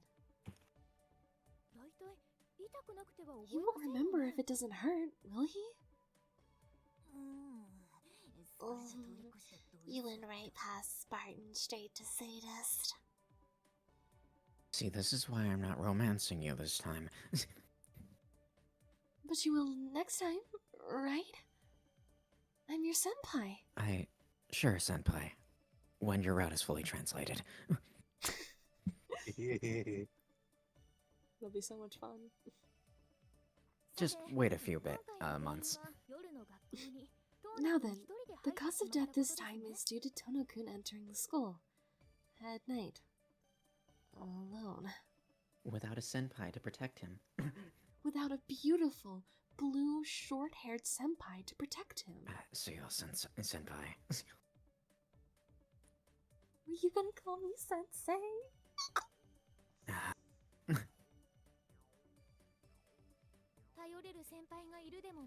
Oh my god.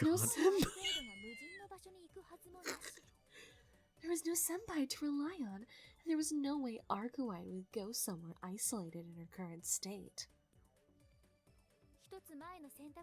So, go back to the previous choice and choose a place that reeks of blood.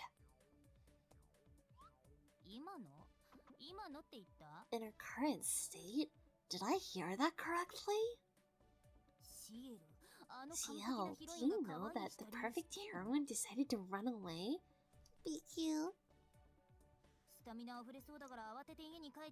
Is it not because she was so overflowing with energy that she just had to rush home?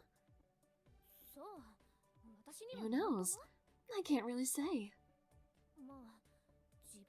If I had to guess, maybe it's because she finally realized that she really is a vampire. Took her long enough. She's not right for Shiki. I am. I'm right for Shiki. That bitch can go fuck off.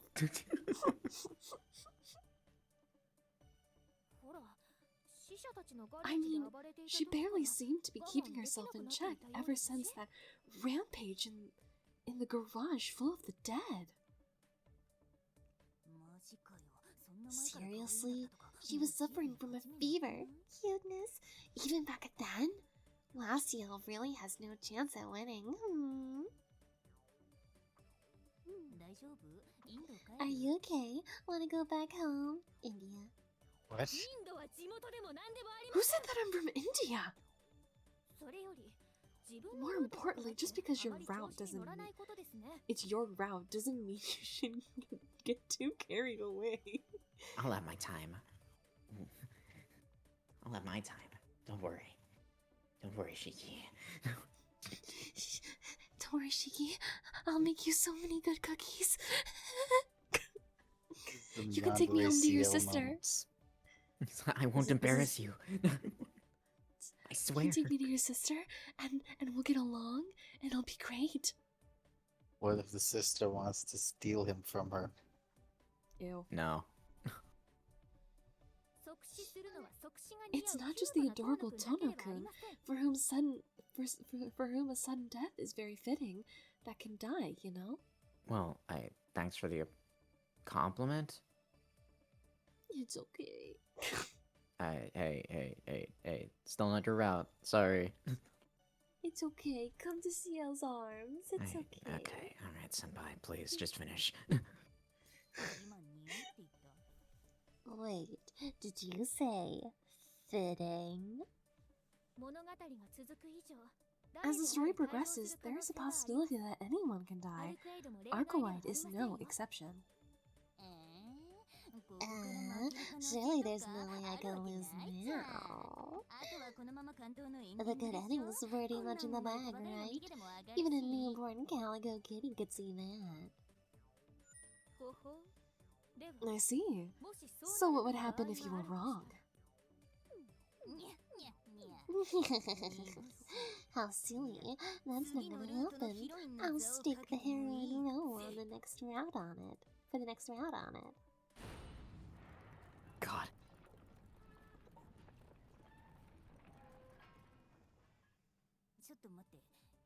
Hold on a sec. What was that really ominous sound effect about? Now that I've got your word, let's wrap up this lesson. What? Excuse me? I have your words kept in a jar. That's all for this corner. Goodbye, Neko-Arc-sensei. What? I don't know.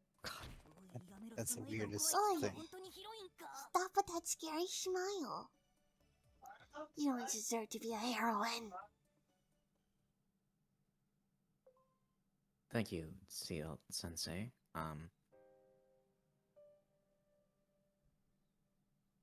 Anyways, let's try that again. Yeah, let's go to her house. They said that she rushed home. Let's go to the apartment. I'll go to her apartment. Going to school sounds like a bad idea. Maybe she gave up what on. What kind of dumbass would go to school? Maybe she gave up on hunting the dead and fudge. Oh well, that's fine. Oh well, something happened. Also, now we kind of know what the bad guy looks like. Kind of. Yeah. And we know it's not us. Good. I ring the bell. No matter how long I wait, there is no answer. I don't sense any movement beyond the door. Has she not come back? Or will she simply not come out? I hesitate for a moment. With a deep breath, I calm my flustered thoughts and take out my knife. I'll cut the line and kill the lock. I'll apologize to Arcueid later. But before I do, I lay my hand on the doorknob just to be sure. The door isn't locked. With a click, it swings open freely.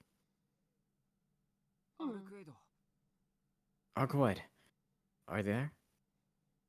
There's no response. The bed is also untouched. She waited for me in the park all night and then came to my room to fetch me in the morning. That means she probably hasn't been back here for over 24 hours. I bashed the wall with my fist and immediately rushed out of the room. I can condemn myself for my own stupidity later. If I have the time to take my anger out on a wall, I should use it to go out into the city and look for her. What? Oh. Oh, okay. Sure. I come out of the station. I squint my eyes at the abundance of people and artificial lights. I look around and search for the single woman at random. It's a desperate attempt, but there's a slim chance it'll work. As literal as it sounds, I'll follow the slender lines in search of Arcueid. I don't know how much this is going to help, but Arcueid is a creature of very little death. In this world that's brimming with death, she alone is nearly unmarked by those lines. Given that, if I cast my eyes over the city like this, searching for places without any lines, I can give chase without the risk of missing her. It's a half-baked strategy, but it's all I've got. Oh my god. Man, his eyes are gonna fucking explode. Pain rips through me. I try to take in the overall picture without focusing too much on each individual line. According to her, this pain puts a burden on my brain. I can't let my eyes be exposed for too long. As I thought, she isn't on the main streets.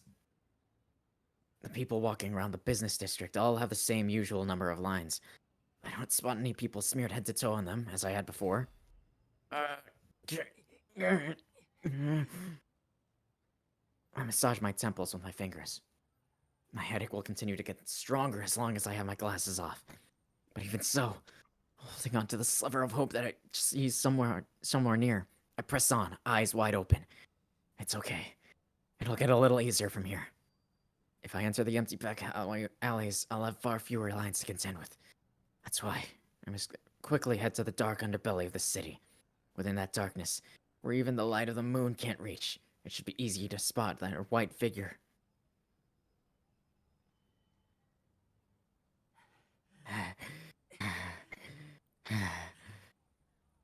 The exhaustion from all this running combined with my headache makes me want to throw up. When I place my hand on my forehead, it's immediately clear I'm running a severe fever. I don't need a thermometer to tell my temperature is going through the roof. Even back when I caught a bad cold and was running a fever of almost 40 degrees, my palm didn't feel this hot. But here, this marks the final destination of my search. Just up ahead is the back alley where I first spoke with her. If she isn't here, that means my guess was wrong.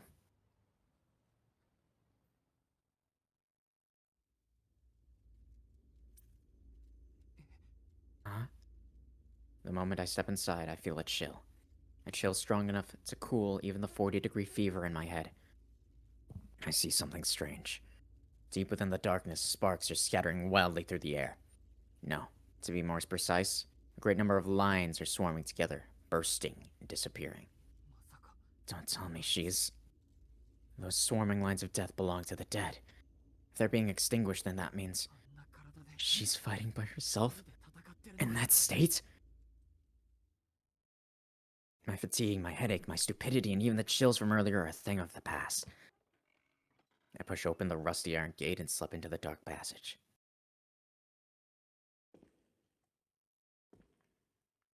The entrance of the back alley. The thin path between buildings. The spray from each of those deaths forms a muddy stream. No fewer than 100 brutal dissections. It's strange. I'm familiar with the layout of this area. There's not enough space for 100 dead to fit inside. That's why the scene unfolding before me must be a single body ripped apart into dozens of pieces. Oh my god.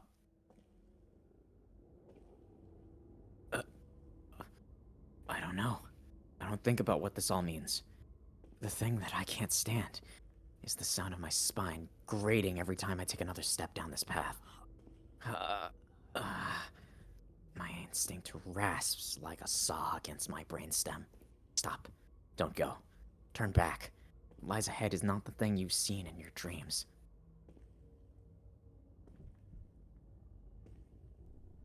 They did say that Arcueid is not, you know, immune to death.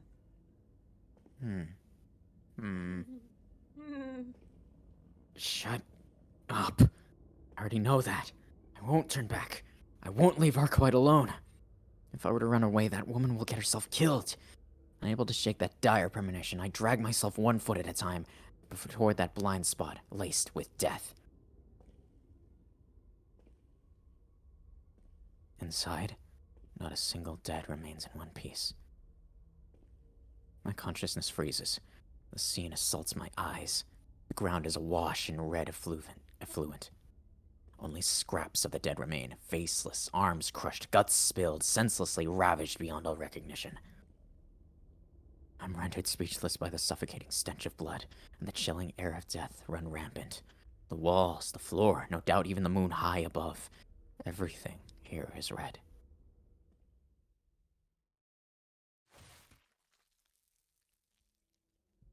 Hear a thick, splattering sound. With her hand, she annihilates the scribble-covered human figure. Perhaps it's the final one. With a single hand, casually, without mercy, as though squashing an insect. The dead's heart is grabbed by an invisible hand and crushed midair, splattering its blood and spinal fluid onto the walls like paint. Arcueid? A world where even the moon shines red. Arcueid stands at the center of it all. She doesn't notice my presence. She simply looks up at the moon, heavily breathing in and out as if in a trance. She kills us. Oh god, I can't call out to her. The grating of my spine has reached its peak. It's as if that saw has already severed my brainstem.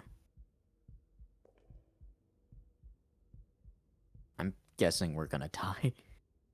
I feel like, okay, well, apparently back alleyway was the right choice. But they said that she went home. He needs to grab a Snickers. She's not her when she's hungry. Clearly, neither of them are them when they're hungry. My consciousness is screaming at me. It's telling me that being here is a mistake. It shouts that I don't want to die yet. Oh. But it's all too late. Being neither white nor red, I am a foreign object in this space. The white figure turns around. She glares at me with a single eye, like a demon. Such a dazzling, golden eye. It's not that our eyes meet. I just happen to look into that eye. That alone is enough to set my blood coursing and wipe away my higher brain functions. The first thing that I feel is pure survival instinct. I mustn't be here. I mustn't look at that thing. I mustn't be known. I mustn't be seen. We cannot talk. We cannot coexist. We cannot reach a conclusion. I cannot fight. I cannot escape. I do not stand a chance. In short, no matter what I do, you cannot be saved. That's right. That creature is on a whole other level. It's not that she's of a higher or lower class. It's that she's a completely different scale. It's too different. It's too different. It's too different. That's why. All of the blood vessels in my body swell. First comes fear, but after it falls an almost rapturous urge to kill. A flash of lightning from a blue sky. A clear solution never before seen in the history of mankind. My cells rejoice at the arrival of enlightenment on par with that of the Buddha. Why? Because that thing is something that mustn't exist. For us, that thing is unnecessary. That's why I'll kill it. Kill it now, right here, immediately. I'll give in to my racing blood and expel that thing. My heart leaps. Even now, I know I can't win. My entire body rumbles, telling me to kill her. Such contradiction. Is it saying that if I don't want to die, then I should kill? Is it saying that I should kill, even if I'll die? Is there nothing in my head other than murder? I can't. My own self isn't even present. That eye. I mustn't look into that golden eye. There's no way I can do it. I can't pull myself away from that woman's eye. My blood is boiling. I can't stand against this raging current. However, there's something that's trying to break through my shell of reason.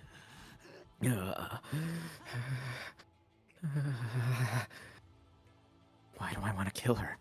Is it because I don't want to die, so I'm going to kill her before she can kill me? It's so hilarious that I might die laughing. This really is the ultimate form of stupidity. There's no need for a reason to kill. Be honest with yourself, Tonoshiki. A long time ago, you, that woman. Shut up. No, I'm the one who should be shutting up. That's exactly right. I simply wanted that woman. I wanted Arcueid. That was all there was to it. From the very moment I saw her, I understood that fact so well I wanted to vomit.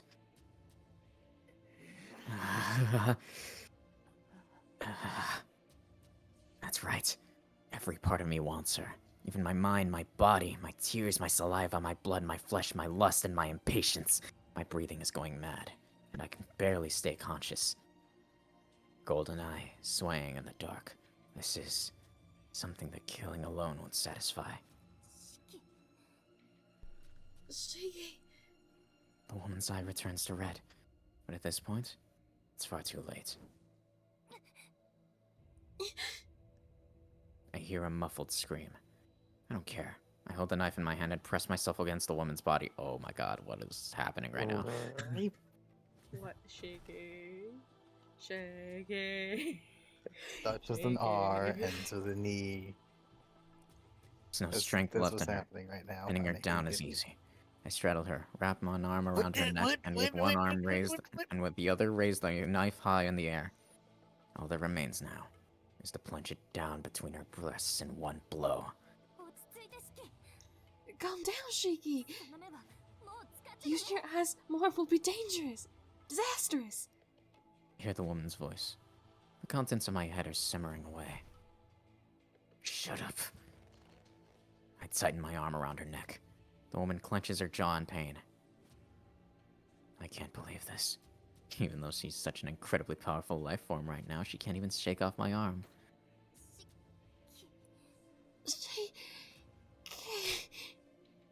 Still, desperately fighting for breath, the woman gasped those words. My frenzied blood makes my heart pound.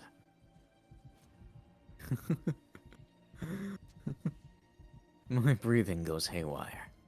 My vision won't work properly. It's as if my body had turned into lava. It's so scorching, so hot that I want to be released from this pain immediately. I shift my body. I slide my hips over to the woman's abdomen. I spread Arcueid's legs and lower my body through the gap. Oh dear lord. No, no, no. She looks back at me uneasily. I'm pretty sure it is. Probably. It needs to be even more R-rated. Double R-rated. It is not that bad. I have read worse fanfictions. This is fine. Her gaze only makes my brain bubble more furiously. It's turgid. I feel like I'm in a trance. Every cell in my body rejoices. This is the moment I was born for. If I don't this woman at once, I'll definitely go mad. Her flushed cheeks, her tender neck. Beneath me is the body of a woman. Nothing more, nothing less. I can feel her pulse. Golden, those eyes that seem to ensnare my very soul. I let go of her neck with my arm. I lay my hand on the woman's breasts. I touch her body. I touch her legs. I crawl my fingers across her white belly and feel the warmth of her flesh. No. This, No. this is wrong. This isn't like you, Shiki. Feverish voice. Pleading red eyes. With that, I completely lose all control of my thoughts. What's happening? I hear her whimper as she tries to conceal her shame. The woman desperately tries to push me away with her hands. I seize both of those arms. I pin them to the ground so that she can't move. Perhaps it would be easier if I had some nails. With her hands pinned down like this, she looks like a crucified sacrifice. Her eyes glare back at the man on top of her, filled with disgust and obvious misery. Her appearance is far too alluring. I can't use my arms either. If I let go, this woman will no doubt cut off my head. I crack a smile under the pressure. Rather than violating her on the spot, a struggle to the death is far more appropriate for animals like us. Stop. If you don't, you'll regret it. With one arm, I grab onto her beautiful, white throat. My mouth is the only thing I have left free. I sink my teeth into the woman's breast. Ow. Shaky, calm down. She continues to mount a feeble resistance, even as her body twitches. This is gonna go to The heavy YouTube, breaths of right? a man trace across the woman's abdomen.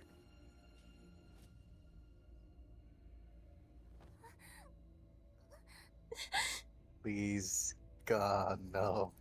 The woman must be... You can deafen. We'll tell you when to come back. No! Why is this happening? You can deafen. I know. I know. You have options. I know I can. Then keep your mouth shut. I'm fine. God. The woman must be quite sensitive, as that alone is enough to make her squirm. I feel so wrong hearing this coming out of Keith's mouth. You can leave. I know, sorry. I push her clothes out of the way, dragging my tongue across her white skin. Suddenly, I realize that I'm hungry. That's right. My stomach is always empty. I'm always hungry. I drool from the appetite that I've never had until now.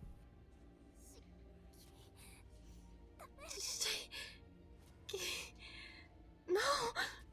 The woman puts strength into her arms, but my appetite is stronger. Right. What am I so hesitant about? This is no different to the meal earlier. Only then, I was the one being eaten. This time, I am the one doing the eating. We may be different life forms, but the way we do things as living organisms is exactly the same. We're sucking blood at the park, or the foolish urges I feel now. The hamburgers we ate this afternoon, they're all the same. You eat because it's necessary. You eat because it's fun. You eat because you want to. You crave each other because you love each other. That's all there is to it. That's all you need as an animal. Resistance is inevitable. Her breasts softly bounce up and down. Their shape is splendid. Solid proof that she's a woman. With that, I dig my teeth into one of them.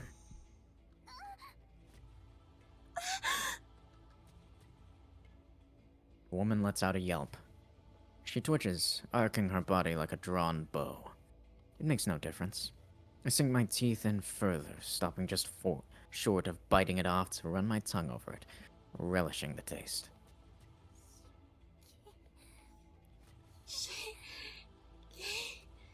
Stop. The woman's body temperature is rising. There's no trace left from the coldness of earlier. The woman desperately stifles her voice as though she's embarrassed by it. Shiggy, if you keep doing this, you'll...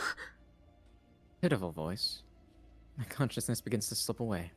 Even though I abandoned all reason and thought, I'm still losing sight of who I really am. Stop. Or I'll never forgive you. A sorrowful voice. I don't know what it means. I can't hear something like that. I raise my knife. My eyes become clouded with vermilion red.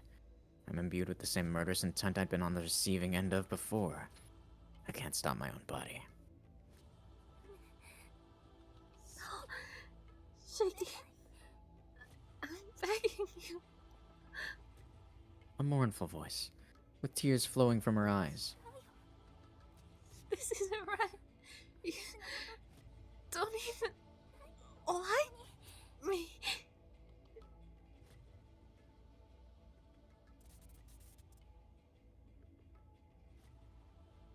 A headache courses through me.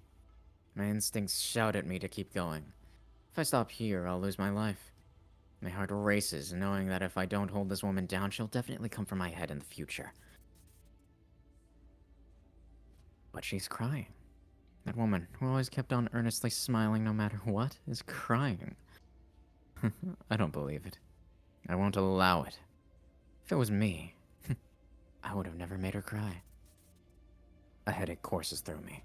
It screams at me to get on with it. My consciousness becomes blurred with conflicting impulses. I ask myself one more time what I want to do.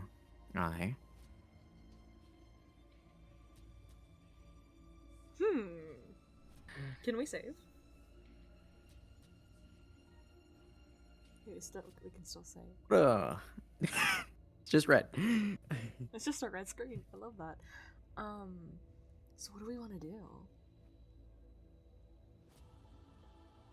I know the question. I think 2. Yeah, 2. Look, we can't get ourselves to hate her. Because I feel like, you know, we've built in we went on a date. You don't just simply want her. I feel like that's rude. Jesus Christ. Which option do you want, Keith? Sure. You wanted to do the first one, didn't you? I had no idea what to choose. That means you were conflicted. It's okay. That's what you wanted. Can't do anything that would make Arcueid cry again. First time I was struck with this nightmare of a headache, I ended up killing her. There will not be a second time.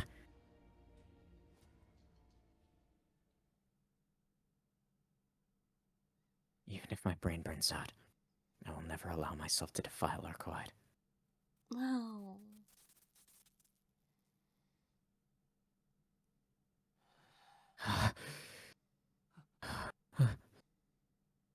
I move away from Arcueid. My headache also disappears and my heart returns to normal.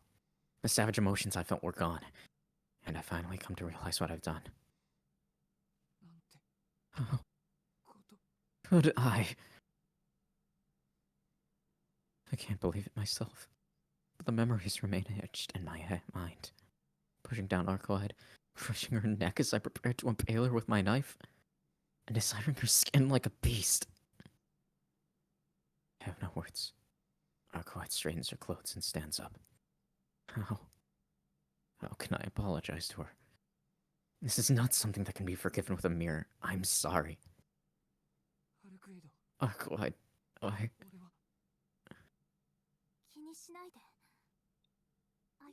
Don't worry about it. I'm the one who should be apologizing. No, I'm the one who's in the wrong. So what if I have a chronic anemia? So what if I get dizzy and pass out? Neither of those can justify any of this. If I'd been more careful, none of this would have ever happened.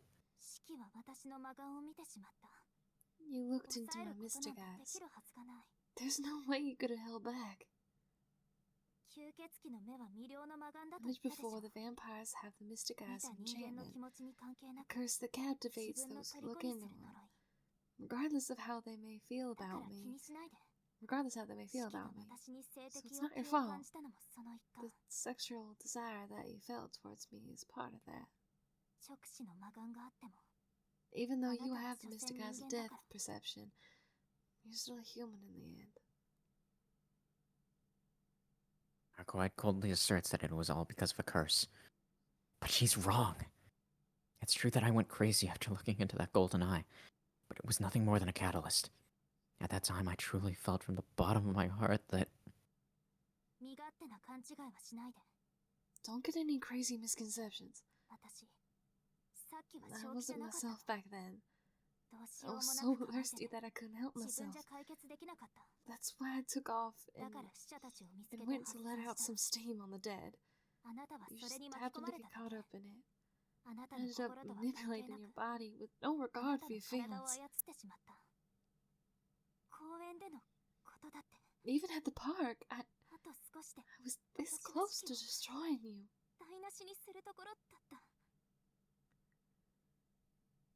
Arcueid's voice chokes up with anguish. Biting her lip in silence, she profusely apologizes to me with her whole body. Seeing her apologize like that hurts my heart. I didn't feel like I was manipulated at all. Rather, it felt like I was indulging my own desires.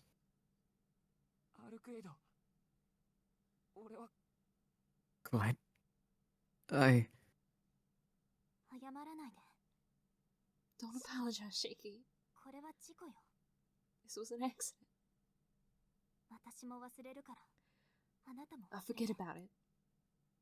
So you should do so too. It'll be better for both of us that way.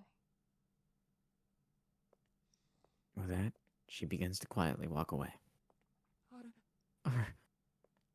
I try to call her name, but I hesitate.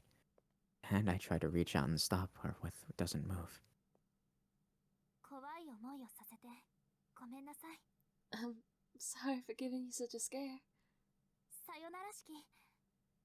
Goodbye, Shiki. I think it's best we don't see each other anymore. No! And so, Arcueid disappears from the alley, wearing that forced smile all the way to the end. She kicks off, just as she has done so before, like a rabbit hopping on the moon. Why? Even if I want to chase after her, I can't. Besides, I can't stop her. Not the way I am now. Why are you the one who's apologizing? Self-hatred and remorse gnaw away at my heart on this tragic stage of an alleyway. I look up at the moon in repentance. And then the game just ends.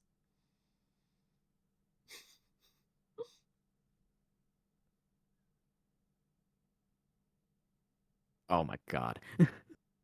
Yes, let's save our progress. Oh boy. Scarlet Moon of Crimson. Number 2. That's... I think that's an ending, folks. That was so much fun. I'm so... sad. I don't think we should see each other anymore. Oh no. Please. Because she feels bad, because she thinks it's her fault, because she doesn't know what's going inside of his brain, and he doesn't know what's going inside of her brain, and there's so much miscommunication, because Shiki doesn't know how to use his fucking mouth. Neither of them do. I'm not saying that she doesn't, but she's very more, she's more blunt. So, but even if it sounds crazy, he should just be like, hey, here's all the bullshit that's gone in my life. Take from this what you will. Like, You think that all could have been avoided if we just went straight to the alleyway? I mean, maybe. You want to check? We have the save progress of... You have the save progress? We'll check it. We'll check it next time. Okay. I'm gonna turn off